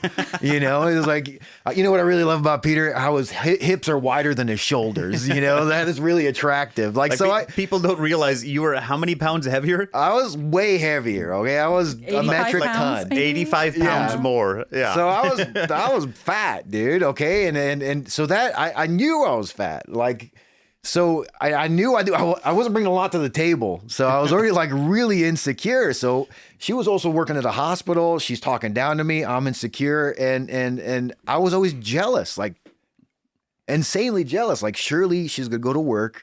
She's stunning. She's smart. Some doctor's just going to woo her away from me. So I started treating her as though she had committed adultery and left me. Right. Wow. Yeah. So you were like, you know what? I'm going to head this off at the pass. Before this happens to me, I'm going to attack you to protect myself. To protect myself. Which is a self-defense mechanism of growing up in a chaotic household. I mean, psychologists and counselors will teach you this, that in order to avoid being hurt, whenever there's a perceived hurt, you'll attack somebody to protect yourself from the hurt that you know is coming. Yeah. And I remember confronting her on it. I was like, I just know you're going to fool around. And, you know, and she goes, you are an idiot. She goes, you're an idiot. I've never even once thought about that. I'm worried about you just being nice. Like, that's the last thing on my mind. I just want us and the kids to be okay. Yeah. You know, that's all I wanted. I was like, I have you. I don't need another man to deal with. Yeah, Okay. she's like, I got one. He's broken. Why do I need two broken ones? But But we would have these arguments like for days. I'm not talking like, you know, that whole thing about not going to bed angry. That was not applicable Yeah, for us. right, Like right. it like, was. it's like, dude. I mean, we would go without talking for days. Yeah. Sometimes. Wow. Yeah. Kids, tell your mother. No.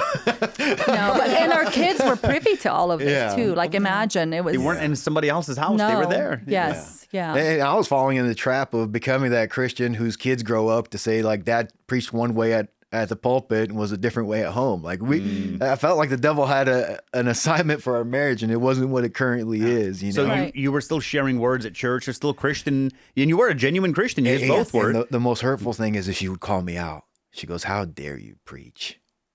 She'd say, "How dare you do so and so?" You know, like, Not you a know proud who moment. you are.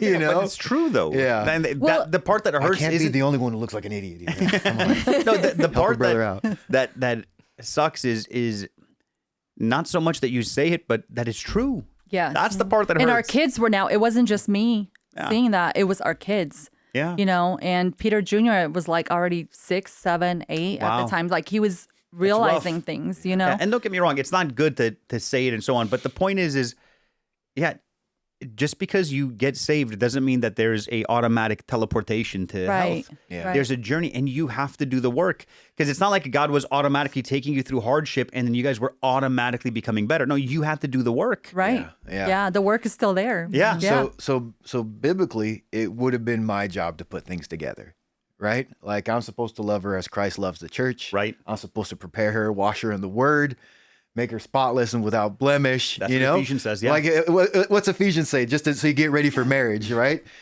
You were supposed to love me the way I love Jesus in the church, and the way I love Jesus is how horrible. Yeah. Like, I make a million promises and I fail every single one of them. And what's Jesus do in return?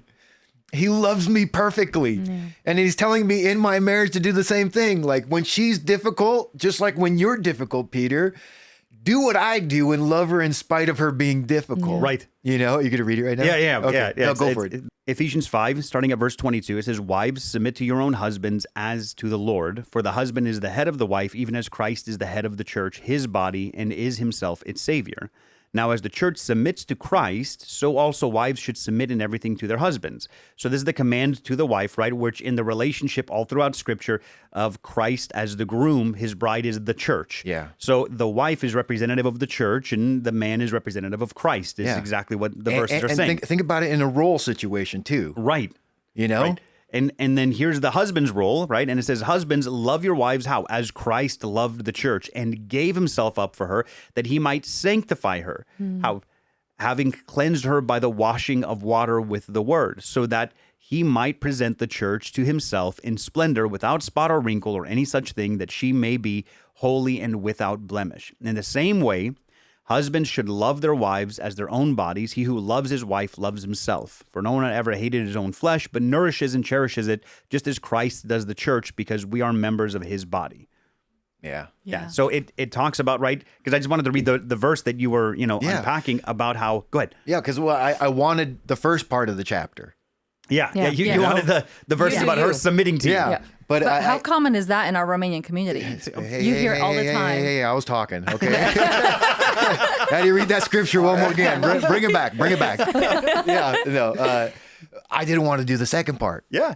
Love your wife as Christ loves the church. That's a big order. That's a big order. He died for me. Yes. Okay, so me putting my flesh to death every day, working 7 days a week, not buying myself things, not going out quadding on Sundays and taking my church to family. That sacrifice was my position, but I didn't want that. But I wanted the first part. So here we are in a place in our marriage to where we're at a stalemate. Like, I think I have a right, and she thinks she has a right.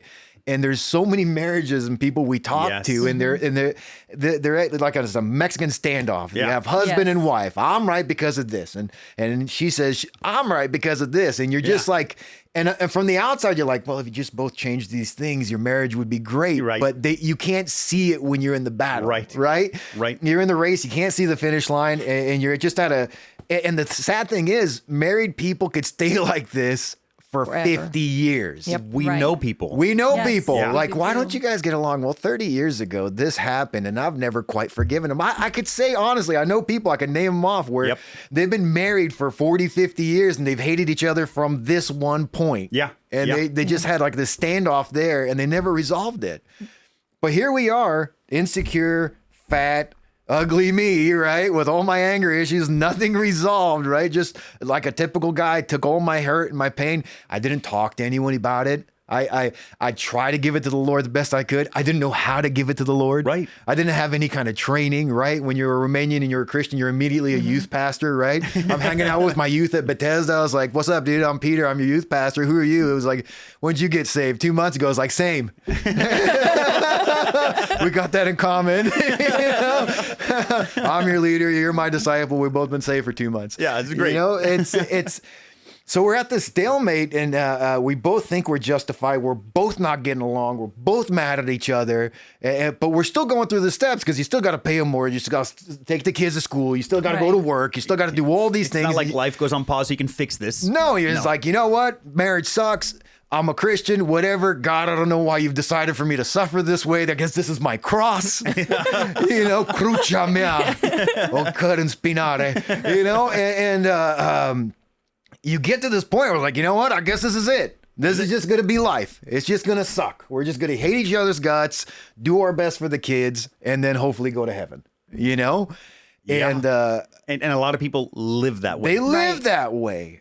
But Which is really sad. It really is. Yeah. Especially There's when so you much know more. Exactly. Especially Yes. when you know what it could be. Right. you could be happy. Yeah, what a You wild could get concept. home from work and be like, man, I can't wait to get home from work. Yeah. I can't wait to see I'm my excited wife. to see my Yeah. husband. Yeah. You Yeah, know? call her at work. What are you doing? I was just checking in on you. Yeah. Ooh, how's your day look? You know? So what ends up happening is she reads that godsend of a book, and the Lord starts dealing with her, you know, because she was a problem. No. So I actually kept that book, even though I didn't feel like It's for you. it's for me. I kept it in my work bag. I never took it out. And so I remember being at work and just sitting there, and I'm like, let me just give it another go. And so I picked it up and just started reading a little bit. And just a thought popped into my head. What if I do just try this why don't I just give it a shot? What could Can't it get hurt? any worse. What Right? maybe not, don't put everything into application, but just a few things. Let's just see what happens. Test the waters. Yeah. If my friend told me that this really helped her marriage, obviously there's something to it, right? And so I read it, and I was like, I had come up with a few things that I'm going to change. And I didn't say anything to him. He didn't even know about the book. Even if I knew about it, I can't read. So words. What language is this? What is it? And I just started applying some of the, like when he would come home, how was your day? I love you. I'm so glad you're finally home. Or, when he would mess up on something, I wouldn't poke his eyes out about it. I just would keep it in. In my inner voice, I was like, but, and a couple weeks in, he goes, something's different. Wow. What are you doing? Something's different. And I love it. Wow.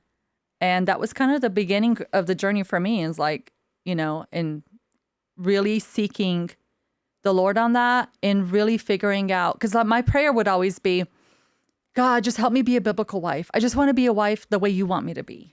Well, what does that really mean? No, Right. I just want to say that part. I don't want to change anything. Yeah. Yeah. Just hope that the Lord Right. magically does it. Yes. Yeah. I want Yeah. to be a biblical wife as long as it's what I think it should be. Yes. Yeah. And what does that look like? And is it humbling? 100% it's humbling.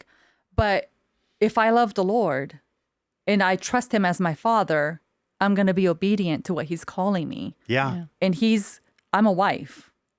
I'm a woman, I'm a wife, I'm a mother. And so what does the word really say about that? And how am I going to apply that into my life and into my marriage? And Yeah. so, it was hard. It's Yeah. definitely humbling. But I was like, well, God says that I have to do this. Like, this is what is expected of me as a wife.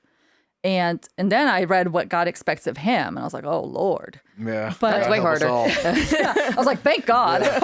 I'm just the wife. but to me, okay, so just for listeners out there, it's what it took, but it wasn't biblically accurate. Like, I should have been the one leading the marriage into reconciliation. It happened to where my wife started it, and thank God for it. But ultimately, it wasn't her place to make things right. It was my place to make things right. But in hindsight, I thank God that he did it, because I Yeah. was so stubborn. This is really the only way it would happen. And what's crazy is, like, you get to this, like I was talking about, you get to the struggles, like, and you both want good things. Like, what did she really want? She wanted to feel safe, secured, loved. And what did I want? I just wanted respect, physical attention, things like that. We both wanted good things. Right. And the hard thing is unless you exchange those things, you won't get those things. Right. So you get to that impasse, right? It's like, you want me to be cuddly and lovey-dovey with you, but I need these things first. And you want these things from me, but I need those things first. Right. Right. So what she did is, like, me coming home, I come through the door, and you're in your posture of when you come home, like, all right, what's going on? You just, metaphorically, not really, I never Yeah, boxed no. her up, but Thank you for clearing that up. yeah, the drywall was a different story. God forbid I saw unbroken drywall, but There was paintings all over your house. No, he can fix it. He's a contractor. I got so good at matching texture. But I was No, sorry, I'm laughing because I've always known that you are one of the best people. I'm the Pablo Picasso of covering up shame with drywall. When it comes to drywall, Yeah. I've looked at your drywall work. I hate doing drywall Yeah. work. And I'll call you. When we did this room, I called you. And you did this room for me, our Yeah. studio. Because I was like, dude, you have such a hand for it. I didn't realize where it came from until right now. That was my stomping grounds. That was a one-time thing. It was not a one-time thing. No, there was I appliances. didn't even know about it. It was walls. It was the ceiling of my van. It's just funny. Yeah. If you looked at the top of my Astro van, there's just knuckle indents coming through the top of it. Oh God, I was really broken. Okay. Construction office door. Yeah. Is this dent the size of your head? It's like, yeah. But I didn't know how to deal with it. But she was being way better to me than I deserved. She was treating me so much better than I deserved, and I just knew I didn't want it to stop. Like, for the first time, I was like, what are the things I could do to make this behavior not stop? Because I really like it. And the thing is, from that point till today was just a discovery or figuring out what else can I do to not make that behavior stop. Yeah. Yeah. It's not like she was good to me and then I just magically became good to her. Right. No, it took time. We started pursuing each other. Started in those pursuing each ways. other. Yeah. There's that work. Yeah. And I'm not talking like weeks of work. Hey, it's been a finishing process of years. Yeah. Still a journey. It's still a journey, you know? And then people are like, well, how do you know you're at a good place? Hey, honey, do you feel taken care of and loved? 100%. It's pretty, you know, it's really scientific. Yeah. You know? You can prove it. Yeah, and it's the craziest thing because the way I grew up is I grew up with like this real false machoism, you know? Yeah. And I thought if I was going to be really good to my wife, it's what a limp-wristed wussy would do. You know, it's like, I can't just be, you know, some wussy, just, oh, I love you and take care of you. Yeah. What do you need today? And then the Bible starts convicting you. It's like, you take care of your wife like you take care of yourself. You're one flesh. How can something be incredibly important to her and not important to me? Right. That's a valid one. question. Yeah. We're one. So if something's important to your wife, it sure as heck better be important to you, man. Yeah. If her feeling validated and loved is what it's going to take for her to feel happy, what an easy request. What a stupid thing for me as a husband not to pursue, to fulfill those stupid needs, man. Like it's small things. It's not like some grand gestures. It's like if you come into our house anytime, there's a fresh set of flowers next to the sink. You're like, oh, Peter, it's so good of you to buy her flowers. No, it's such an easy thing to do because I know I'm going to put those flowers there. And then as she's preparing meals for me, Right. okay, she looks over and she says, I have a man who loves me. Yeah. And she knows I'm macho and masculine, and she knows how embarrassing it must be for me to go to Publix and go buy flowers. I feel like the biggest sissy that ever lived. All right. I go there and my construction, you know, sawdust all over me buying flowers. And I'm thinking, it's like, man, what do these people think of me? Like I got in trouble and I have to ask for an apology, but I'll do it every month just about, you know? And it's just such small things like, hey, when she's preparing my food, dude, taking care of my family, she looks over at the side of the sink. She goes, yeah, man, my husband loves me. What an easy thing. But it took years to figure that out, you know, just as when she gets off of work, she works in an emergency room or NICU. Like she's either having people die or having people be born and living through the hardest things in life. I had to learn to say, hey, how's your day at work? And just listen. You know, it was like when I look back, I was so stupid for not doing these things earlier. You know, like I look back with so much regret. It's like it was so easy to fulfill these needs that she had, but when I fulfilled those needs, like directly, my life got so much exponentially better. You know, like just telling her I love her 1,000,000 times a day, that she's beautiful, that I feel like I'm the fortunate one in our marriage. Like, dude, I outkicked my coverage. You're better to me than I deserve, you know? And then you're thinking, it's like, oh, yeah, whatever, Peter, you know, you're just, you know, simping for your wife. I'm not. Like when I build her up, I'm building up our marriage. And and it's such a hard thing to realize. And you think I was so stupid not to realize these things before, that if I need to be good to her. These things are important to her. She needs to feel safe. I can't blow up and put my fist to the drywall because it makes her feel unsafe. When she feels unsafe, she has her guard up. When her guard's up, she's mean to me and she's spiteful to me, you know?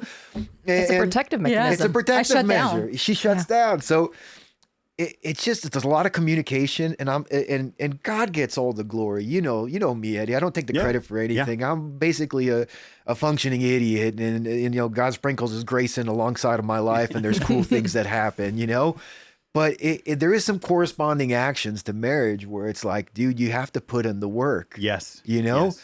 And I was talking. I'm sorry, I'm not letting you talk enough. But That's okay. I'm like the cutoff artist of the millennia, you know. But I was talking about hearing from the Lord, like it's so crucial to marriage, and we put the cart before the horse. That's why it's so important to know how to hear the Lord's voice before you're married, because it's so important in marriage. Like God spoke to me, but I wasn't sure if it was Him when I was a younger man, you know, like I didn't know it was Him for sure. But then later on in marriage, like it becomes so important. It's like, Lord, what do you want me to do with this? Right. You know, several years ago, we got in a fight, and for the first time ever, it wasn't my fault, you know? And I know Like, stop the presses. It wasn't my fault. For the first time, I was like, whoa, well, what am I going to do with this newfound power? Like something bad happened and it wasn't me, And she, as strange as it seemed to me, it was strange to her because I was always the problem. Like 99.9% of the time, it was always me being an idiot because the way I grew up. And I was driving on the freeway exiting and the Holy Spirit said, buy her some flowers. I was like, I ain't buying her flowers. Like, she's wrong for the first time. I'm going to make her suffer for this. And I know it sounds stupid, but let's just be honest. If you really were transparent with the way you think, this is how you think. That's the deep flesh. down, It's completely true. Yeah, she doesn't deserve that. She shouldn't have to suffer a little I'm not bit. doing you any justification or favors by lying to the audience. So the Holy Spirit's like, buy her flowers. I was like, this is like not the right time, dude. She might even take it wrong.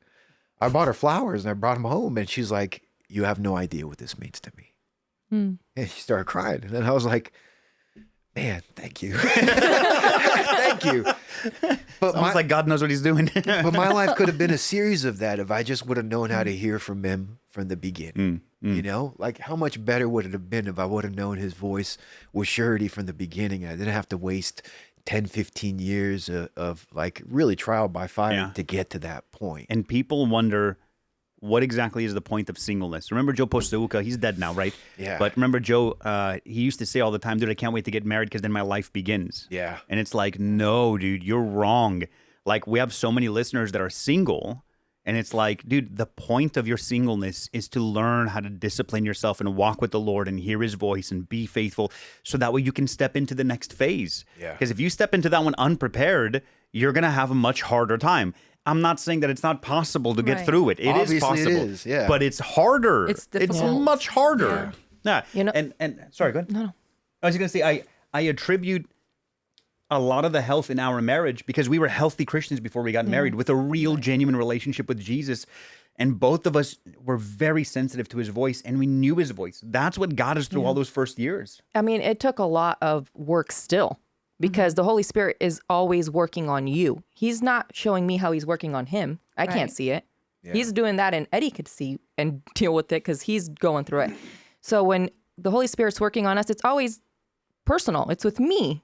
He's working with me, and just listening to that like stalemate thing. Like there are times where I saw that in me, like, no, until he does it, I'm not doing it. Like you're not going to submit to me because I'm not a respectable man to submit to. Yeah, and it took and me. you would use that as a justification to not have to submit. Yeah, and I'm not going to lead her because she's not going to follow me, and I would use the same stupid argument on the other end. To become maybe colder towards you or something along those lines. And then that spirals. Those little spiraling. The times we did have an argument, it was that's what was happening. Like until he does his part, I'm not doing my part. Because he's the leader, so, God, you deal with him. And it's like, why not just, you're actually submitting to the Lord. Right. Yes. Because the Lord said something for you to do. It's not the Lord said something for Eddie to do, then I can do my part. No, God said, no, Samita needs to submit to her husband. Yeah. And I am responsible before the Lord only. I'm not responsible before him.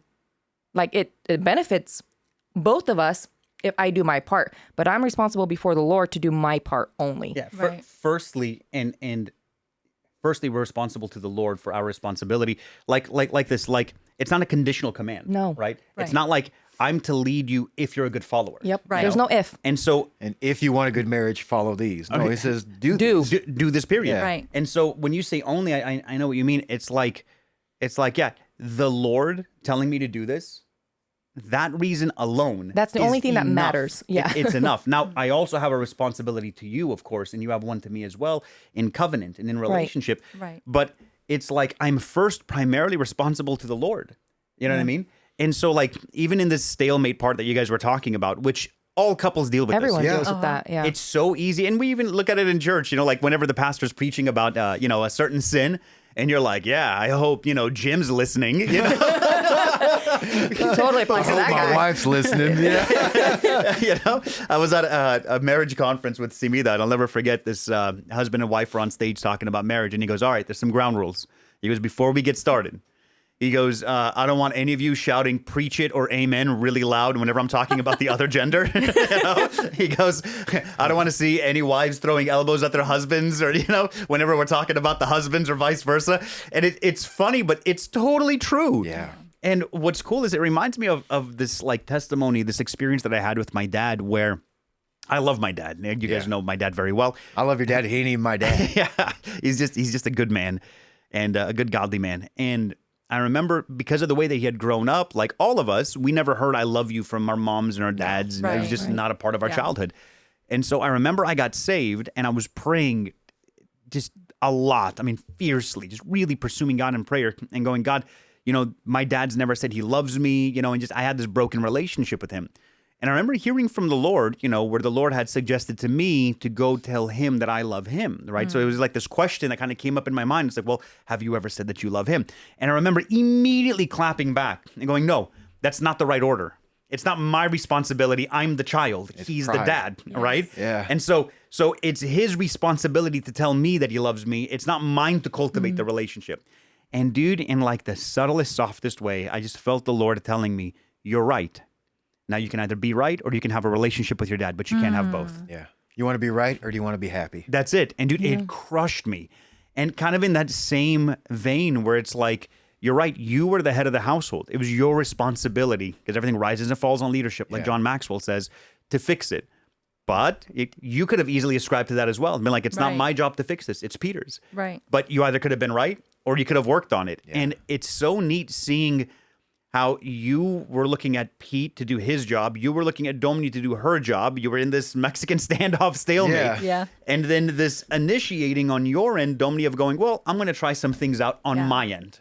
Yeah. And then Pete, you initiating, responding by going, I don't want to lose this, so I'm going to try out some things on my end. Yeah, I ain't an idiot. I don't want to ruin this. Yeah. And then all of a sudden, everything works. changes. Yeah. It's the wildest thing, because even if we just dip our toes in the water of trying it God's way, the results are exponential. Yeah. Well, you said it with you could be right or you could be happy. Yeah. And I use that all the time. It's like, I was right. Of course I'm showing you that I love you. I go to work every day and I kill myself. You need me to show you I love you? I do. I'm right. I don't cheat on you. I don't. In your standard. I'm not doing drugs anymore. Yeah. Be happy. Yeah. I love our kids. You'd have to be stupid not to know I love you. So I, in my mind, was right. But the thing is, if I want to be happy, I'm going to have to speak her language and show that to her, and it went both ways, Of course. Yeah. For me, it was realizing, like humbling myself, realizing that where I was coming from was from a place of pride, and just putting that aside and being like, okay, God, if there's something in this, let's see what you can do with it. Yeah. And realizing that it has nothing to do with my feelings or the way I feel about it. It's all to do with just being obedient to what God is calling me to do, And so, it was pretty cool to see what God can do in the span of 2 weeks. Really, it was like I love how you showcase how it's obedience. You didn't fully understand. You didn't know what the results were. Right. Didn't feel good. Faith. Yeah, but that's the beauty of obedience, where it's just like, I don't fully understand, but I'm going to try it because everything else is bonkers and bananas, and I'm exhausted from trying this on my own. So why not give it a try? Right. And obedience, even if you don't understand, obedience, even if you don't know what the results are going to be, even if you don't fully know the journey, the obedience alone, God goes, okay, in that model, I'll show up. I'll be faithful. Yeah. Yeah. And then he's so faithful. Yeah, he's always faithful. He always shows up, and it's been pretty cool to see. And honestly, like coming at it from that perspective, it's because it's my relationship with the Lord, right? So I'm going to be obedient to that. It's never even an issue for us. Like, oh, I have to submit to him. Like, the word submission is not in our vocabulary. Yeah. Like he makes it easy to submit to him now, like I don't, like we don't, it's been a journey, but that's where we are. But it's been years since we've even discussed this, because it's become so easy, as I walk in my journey with the Lord and I walk with him, and being obedient to that, how much easier everything else has come. A lot of the thing is, we keep tiptoeing around the same thing. It's pride. Yeah. Pride, dude. Like, is at the very root of all this stuff is pride. Yes. And we're Romanians. Now think about how dumb this is. Like, we have kids, okay, but I'm too embarrassed to talk to you about what I need as far as my emotional like feelings go. Yeah. Like we had kids. It's not like we don't know each other. Right. Okay. But I'm too prideful to say is like, hey, this is what I need from you as far as like on a behavioral and emotional thing, you know? Like she was talking about how she used to, she says poke my eyes out. It doesn't sound right in English. In Romanian, Yeah. it's a saying, like she would pluck my eyes out, right? So one day I just came home, I was like, hey, do you want me to be transparent with you or not? And she goes, yeah. I said, now listen, you're going to give me grace and I'm going to lose my mind in front of you. And I'm going to say things I shouldn't say. And your job is just to nod your head and agree and not correct me on anything. Okay. And she's like, that's weird. And I was like, So you set up a premise though to say, hey, I need complete freedom to unload. yeah, Right. Because I would come home and I'd be ticked off. She's like, what are you mad about? I'm like, this, and this. And she goes, why are you talking like that? And I was like, You asked me. you asked me. I ain't never telling you nothing. I'm That's it. sealing this vault till the grave. I ain't telling you nothing no more. So, I have children with this woman. Why is it so hard for me to just mutter those words? Like talk about my feelings, Yeah. be transparent. She's flesh of my flesh, bone of my bone. This is my wife. Honey, I'm going to act like a retard for a couple minutes here. And I need you to show me grace because I need to get it off my chest or I'm going to explode. And your job, okay, I'm just going to tell you from now, is to just be quiet. And say, I love you at the end, okay? And go. And I'll tell her about my day. And she goes, oh, okay, I'm so sorry. I love you, honey. And I'm like, But let me say this. That's you taking a risk because leading is risking. being vulnerable is risky. Right. But This is what I need. Yeah, but that's your leadership. Yes. That's what I'm Yes. getting at. Yeah. You took a risk to say, I'm going to sit here and tell you all of this and I'm going to be vulnerable and I'm risking, but this is where we need to go to be a healthy family. Yeah. And you decided to follow To be his mature. leadership Yeah. and to say, I'm going to say I won't comment on it and then don't comment on it. Right. Yeah. But if you were Which is unsubmissive, extremely difficult. Right. But I if you can were see it just fizzling. if you were going to be unsubmissive, you would have been like, well, actually, hang on, I do have to talk about these. Right. And now it would fall apart again. Yes. Yeah. The funny thing is women will agree with this statement. I want my husband to lead me. Right. You can't have a man lead you if you're not going to follow him. What does that mean? It's not Yeah. possible. I mean, the very word to lead means that I follow. There has to be co-leadership is a mythological creature like a unicorn. It doesn't exist. It's not real.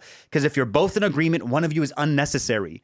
And if you're not in agreement, you can't go anywhere because you're disagreeing and you're going in different directions. Right. So yeah, I say that all the time. Co-leadership is a myth, and I don't just mean like in marriage. No, I mean in like ministry, in businesses and ministry. government, doesn't matter. Oh, we co-pastor. Company. There's two senior pastors together. Yeah. And it doesn't work. We have two CEOs. It's not real. Who's the boss? We. Yeah. I remember there was a church that there was no leader. There was no senior pastor. There was 5 pastors and they led the church together. And I remember, I sat there and asked him, I was like, oh, okay, cool. Who runs the meeting? He's like, well, I do. I was like, got it. You're in charge. I mean, but that's true. Yeah. Yeah. Someone has to. Yeah. But I mean, also like you hear that, right? Like you have to be submissive. But the next part, the worser part is, okay, and I have to die for you. Right. Yeah. Because the response, dude, people think that leadership is just making decisions. No, it's the way Christ loved the church. He's like, hey, you're horrible. And I'm going to die for you. You deserve nothing. I'm going to give you all my riches and grace Right. and my right standing with the Father, completely undeservingly. I'm going to lower myself to become human, and then I'm going to let y'all kill me. Yeah. Yeah. So I'm going to become a servant to you. That's the model that Christ gives us. And then Yes. that's what he says in marriage is love her to the point where you become like a servant. Like, Yeah. hey, I'm going to give you the benefit of the doubt always. I love you regardless of what any of your actions are. And only then is she supposed to say, well, this is a grace of which I don't deserve. All I could do is submit myself under your authority. Yeah. Like that's the ideal, even though it doesn't start that way. You're as the leader, you're supposed to, 1, observe and study the people that you're leading. Yeah. 2, try to understand them where they're at, which includes their background, because your context will color the lenses of how you see the world. So the woman that I'm leading, I need to understand her background, her context, the lenses that she sees through, the way that God has wired her brain, which is different than mine, and be able to sacrifice. I'm making my life about leading her. Yeah. So I've made my life about her and the kids. That's what leadership is. Yes. My Now- identity is that. That's exactly That's it. all I am is her husband I'm going to and- spend yeah. all of my wisdom, knowledge, wealth, strength to serve these people to be able to lead them well. That's the model that Jesus gives us. Yeah. Now, for our listeners, if you've dug into what I just said and you really honed in on that and you're a lady, listen to me, you're listening to the wrong part. That's the part Right. for the men. Yeah. You need to hone in with the same amount of intensity in the ladies' part. And men, you need to hone in on the part that's your role. Because we get into that standoff when I focus on her job and she focuses on mine. And then we get into a contractual mentality where it's, I'll do my end when you do your end. And Yeah. we have no responsibility doing that because it's a covenant, not a contract. You imagine if I would have done that to Christ? Yeah. Like stand in a standoff with him? Yeah. Can you imagine if Christ did that to us? If he did it to us, We'd be lost, all of us. We'd be lost, all of us. Forever. But he loves us more than we deserve. Yeah. And he's saying, love your wife more than she deserves. Yeah. And this makes perfect sense. Yeah. You also like, hey, I look at the whole thing, right? Like I'm the church. When I submit to Christ, it's not hard for me to submit because I know his ways are better than mine. And I know when I submit to him, I'll be perfectly safe and all my needs will be met spiritually, physically, whatever, afterlife wise, everything. all of it. So when I do submit to Christ as the church, it's easy because he's easy to submit to. And husbands, the Bible's saying do the same to your wife. Like it should be easy for her to submit because she should know without a doubt in her mind that I have her best intentions in mind. 100%. Like whether I'm easy to submit to or not doesn't alleviate my wife of the responsibility to submit. But fellas, if you want your wife to follow your leadership, it sure is a lot easier for her to follow if you lead well. Yeah. Right. It sure is a lot easier. And it's I mean, that's what, we're talking about where you're like, oh, I like how she's following me. What do I got to do so I don't lose this? Yeah. Right. Yeah, that's exactly it. Yeah. And the truth is the further you go down this road, as far as in marriage and pursuing a good marriage, it really teaches you a lot about your relationship with the Lord. It Yeah. does. It's such a, I remember years back, you were preaching at a wedding and he's like, oh, one of my favorite wedding sermons that you had is like, you like to show the similarities between marriage and our relationship covenant with the Lord, you know? And I was like, when you hear something like, yeah, that sounds good. But then when you really have revelation about a subject and you really start studying it, it's like, God, there's so many similarities to our relationship and my relationship with you. And then you're like, oh, that's why this didn't work, just like it didn't work with me and you, Dad. Yeah. And, and then it's like, oh, okay, so when I did this and this and this, and that'll work here. And they work together fantastic. Yeah, 100%. Yeah. It's like the Bible's real. Like when he says the it's like- marriage is it's like he this. knew what he was Funny talking thing. about. Oh my Yeah, gosh. the one who created marriage knew how to do marriage. So Crazy. in Ephesians 5, right, where it outlines, roles, right, husband and wife and like Christ in the church, it's like, okay, so I'm a part of the church, right? And so just to kind of reiterate what you're saying, so I'm a part of the church, and the things that will frustrate my wife about how she doesn't submit to me are the exact same stupid things that I do in not submitting to Christ. Yeah. And then the things that, I expect from God, right? The things that I'm like, well, God's gracious with me. I look at my wife and I'm like, but I'm not gracious with her, and I'm supposed to be like Yes. that. And that's that correlation you're That's talking that about. correlation. Yeah. Like you sit back, it's like, wow, Yeah. this blows my mind, Lord. So if you're married and you look at your marriage and you go, man, what is it that you would like your wife to improve on, fellas? What I wish she did this better. Look at your look at yourself, and you'll see that you don't do that well with Christ. Yeah. And then if you're like, man, what does my wife always want more from me? Man, that's the thing that Christ does for me and I'm not doing for her. Yeah. And then ladies, it's the same thing where you can look at it that way and go, okay, what am I not doing to Christ? Man, that's also, what am I not doing to my husband? That's also what I don't do to Jesus. Yeah. And then what do I expect from my husband? Well, I expect these things. Well, Jesus is the one who actually gives me those things, but I'm looking at my husband and I'm expecting him to be like Christ. But sometimes we fall into this trap of like, I can't be your Messiah. Yeah. I still have to be your husband, And so there's that dynamic where it's like, okay, my husband's my husband. He's not my savior, but at the same time, he's supposed to be like my savior. Yeah. And that's where we find those things. Once again, you've beautifully put into words what I had in my mind I couldn't get out. Thank you. Thank you. The end. No. With that, parting shots, because we're about out of time. Are there any concluding thoughts on marriage that you would advise people? Because we've pastored and advised so many people, young people in marriage, before they're married, in marriage, later in marriage. What's some advice, from all four of us? What's some advice that you would give to people? We'll start with you, Pete, and we'll go around. Okay. That are early in marriage or they're struggling. And in this is a hard thing. Yeah. Like I was just having a discussion with you, and I talked to you about it too. Like some people have a marriage that's on the brink of just divorce, and they ask me how to fix it. And I think about everything we talked about in this last 2 hours and what it took to fix our marriage. And I think to myself, there's no way you could do it, dude. It's so hard. You just give up, throw in the towel. Like I look at all the work it took and the miracles it took to get us to this point to where we're just like happy, you know? And that's it. That's our podcast. That's it. Yeah. Like, you ain't gonna make Give it. up. No. It's not gonna, no. No, it's dude, put your pride down, talk to your wife, see what she needs, like communicate.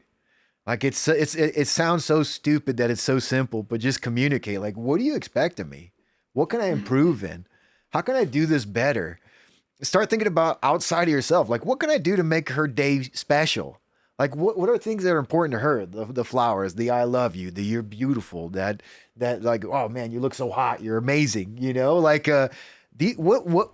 what are her triggers to make her feel secure and loved and happy? You know, maybe it's watching things I have no interest in watching. Maybe it's the stupid thing. Maybe it's the big things. Like I need to get my act together and make enough money to where you feel secure so you can be the wife I need you to be. And just not being lazy. Just not being lazy. Yeah. But just communicate and trust in the Lord, because the Lord is good and he wants good things for his sons and daughters.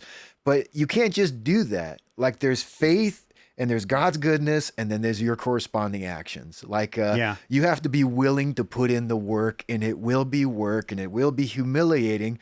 But if you give the things up that you think are humiliating, in hindsight, it'll just seem stupid. Right. Like, why did I hold on to these things? Yeah. Like when you're angry at somebody and they forgot about you, but you're still angry at them. It's like, silly. why didn't I forgive them earlier? You know, it's such a silly thing. And I don't think it's just by chance. I think these things that we're talking about that hinder good marriage, it's not just our pride. It's not just us being stubborn and stupid. I think it's a deliberate attack of the devil, because marriage is a God instituted thing. So I think there's some supernatural things at play 100%. that are actually trying to actively disrupt your marriage, right? Like if we would have fell prey to all the attacks of the enemy against us, what would be of our boys? Right. What would be of our legacy? What would be of all the young people we led that they found out we got divorced, and they would just like, there's so much riding on us as Christians having healthy, good, solid marriages. Like, I think it's something amazing that just shames the devil, you know? Yeah. Two people living in unity and honoring each other. And it's such a beautiful display of Christ's love for us, the way we love each other. So keep that in mind. Just know that God is for a good marriage.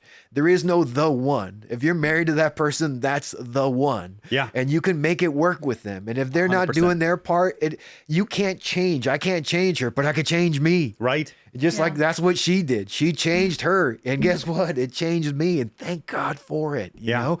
We look at each other on a regular basis and we say to each other, did you ever think life could be this good? I know you think, is that not true? It's true. On a regular basis. Corny, it's kind of corny. Yeah. It's like, I can't believe how much more I love you now than when we got married. Mm-hmm. Like we'll just watch TV in bed, just completely content. And I was just looking at her, I was like, hey, you're my best buddy. And she goes, you're my best friend too. And then we just continue watching TV. It's like some kind of picturesque. Who thought we would have lived this grace? Right. Who would have thought? I mean, there was such a perfect plan of the enemy that had a different outcome for our lives. Yeah.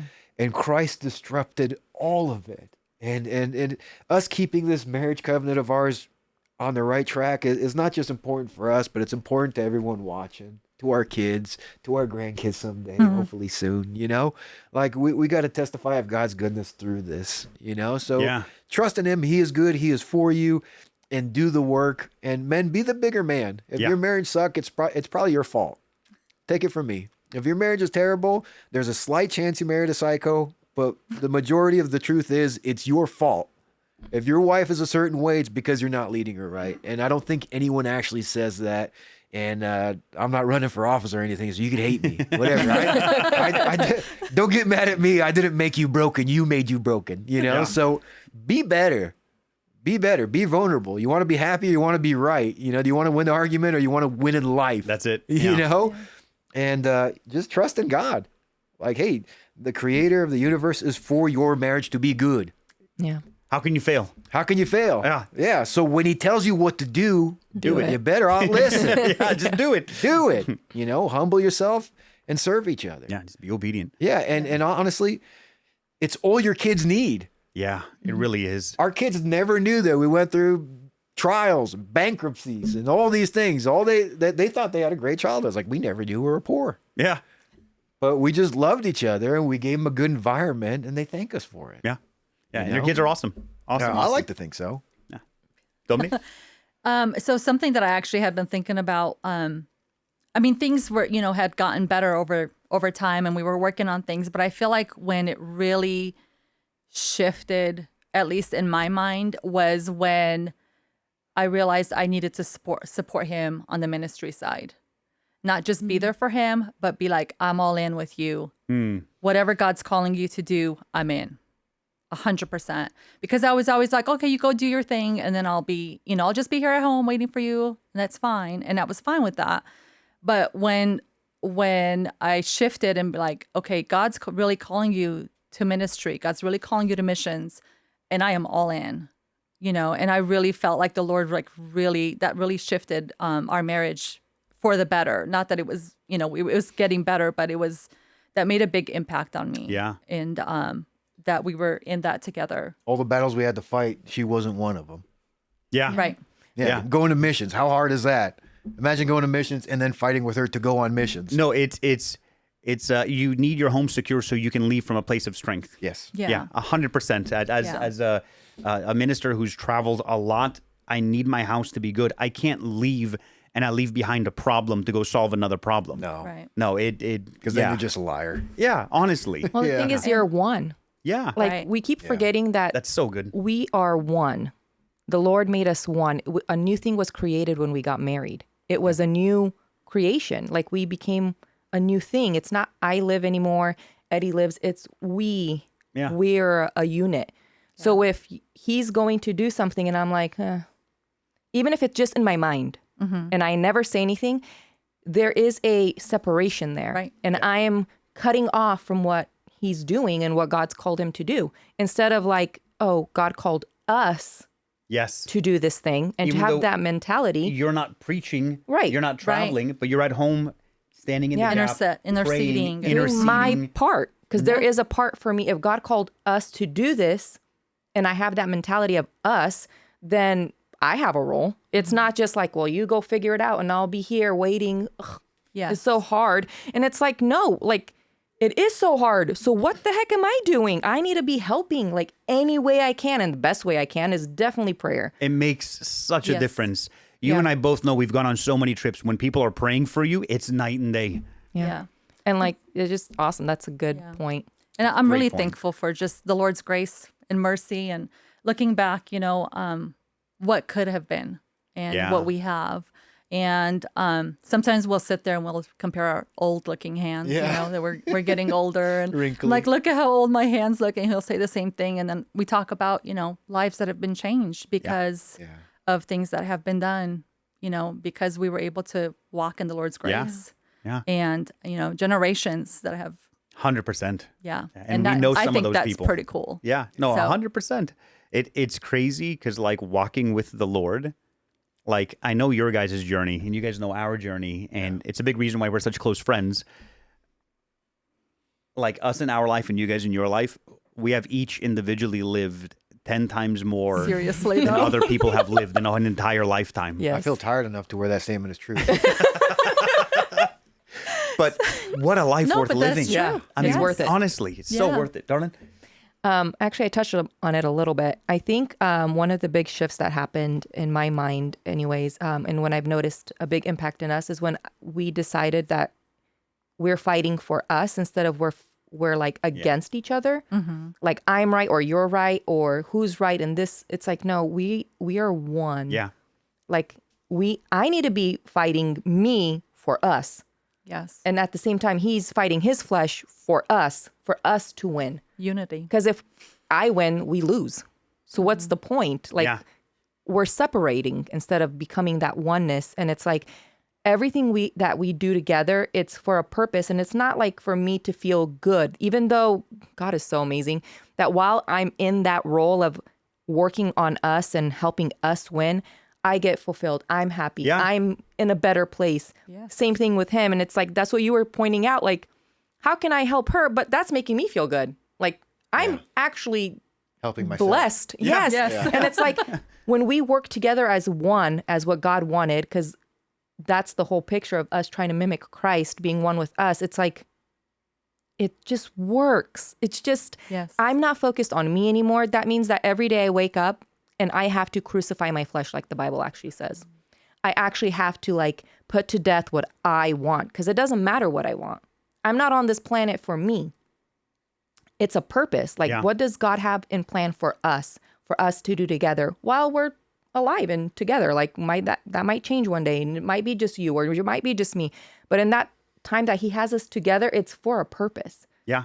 It's to glorify his kingdom somehow. And it's like, when I got my mind off of like what I want and how I feel, and if I'm being like fulfilled or I'm secure, or it just changed everything.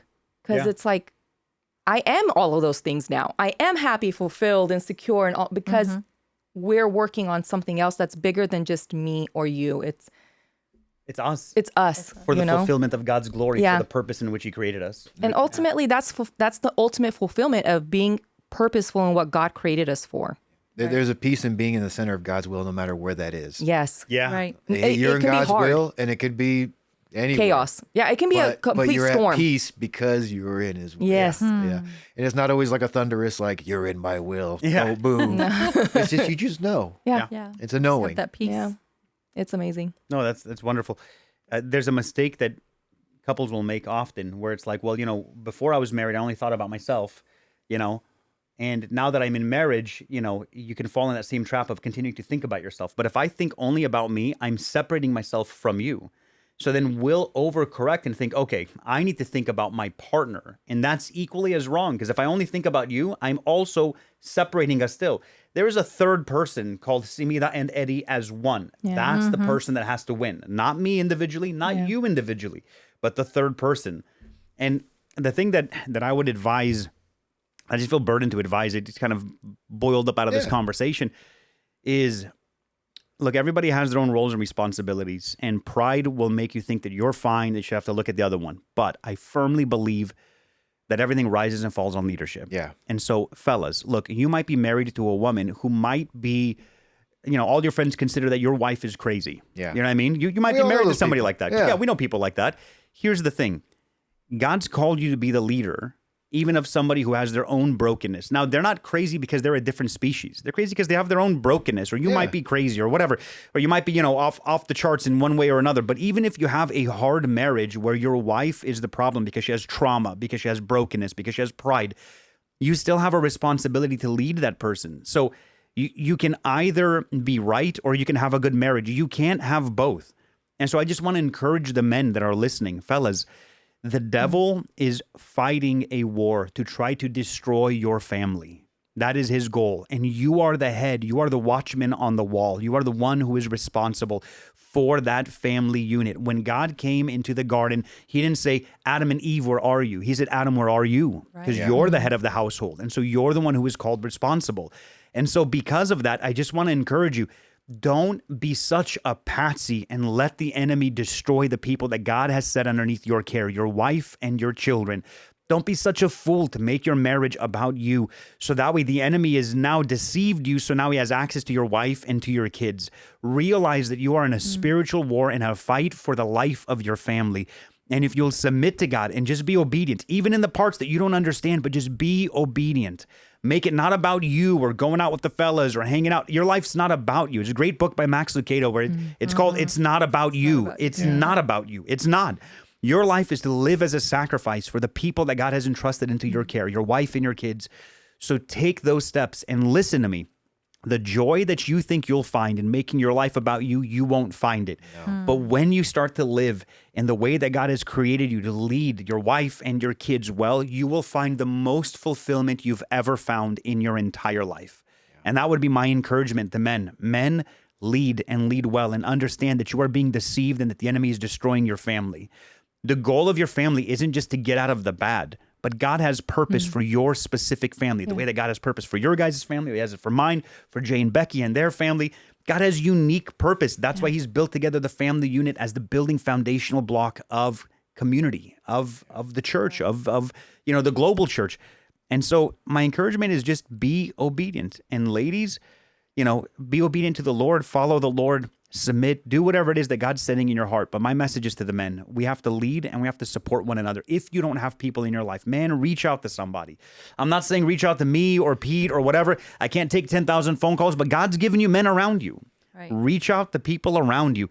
Reach out to the Lord. Dip your toes in the water. Just try it and see what happens. The yield will be so big that you'll become addicted to leading your family well. Yeah. That'd be my advice. Absolutely. Yeah. Hey, fight for your marriage, like you were saying. But you're saying, you could be right or you could be happy. We said that a few times.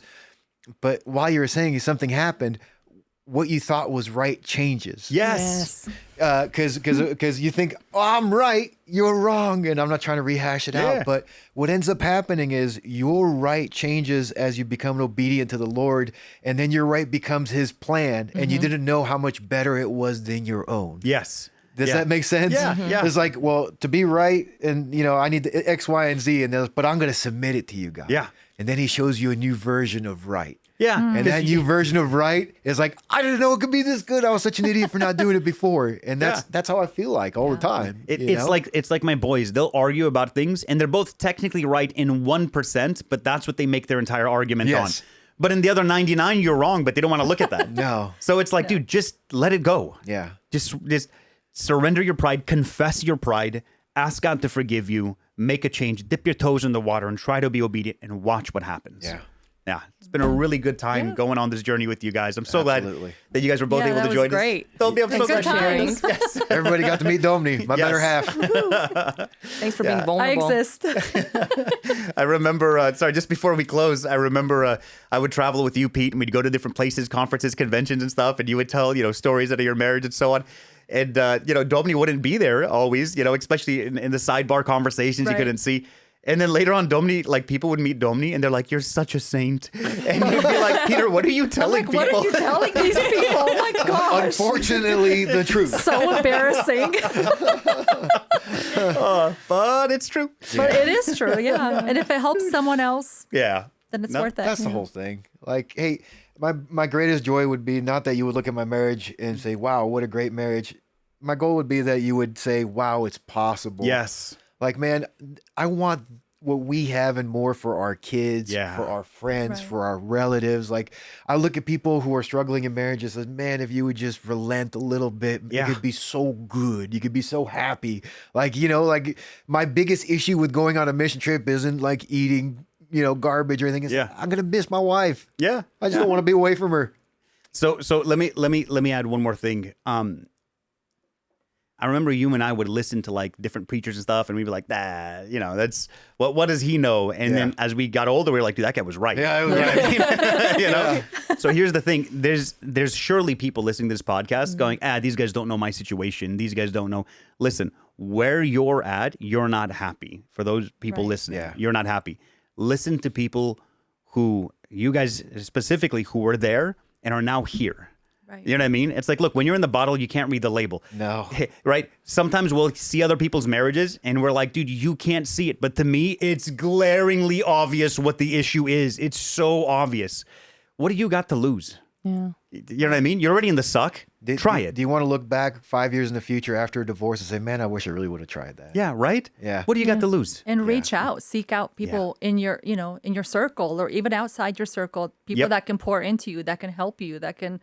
That was important for me, having groups of women, older women, that I could rely on, that would speak into my life. And there's plenty of books that you can read if you don't want to talk to somebody. Man, you could read, and then it'll give you so much insight. Right. Yeah. You can even get on audio if you don't want to. Yes. Yeah. I mean, there's so much available out there. So much. And protect it. Protect your marriage. Yeah. Don't do stupid 100%. things. Yeah. Yeah. Hey, how many women do I talk to in my day-to-day life that's not you?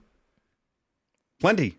Yeah, no, I don't talk to any of them. Like my customers, maybe. Like I protect our marriage is what I'm trying to say. No, it's but you have the opportunity in business. Yeah. Like I don't make it a habit to have like No, yes, I see what you're saying. Ladies who are friends. Yeah. Yeah. No, Like, because none of them. as a Like contractor, if I was going to call some meeting, I'd say, hey, Eddie, I need to ask your wife something. Yes. Is it okay if I call her? You Yeah. know what I mean? Yeah. And I'm not saying to be that stringent. I'm saying we set up so many things to Yes. protect our marriage.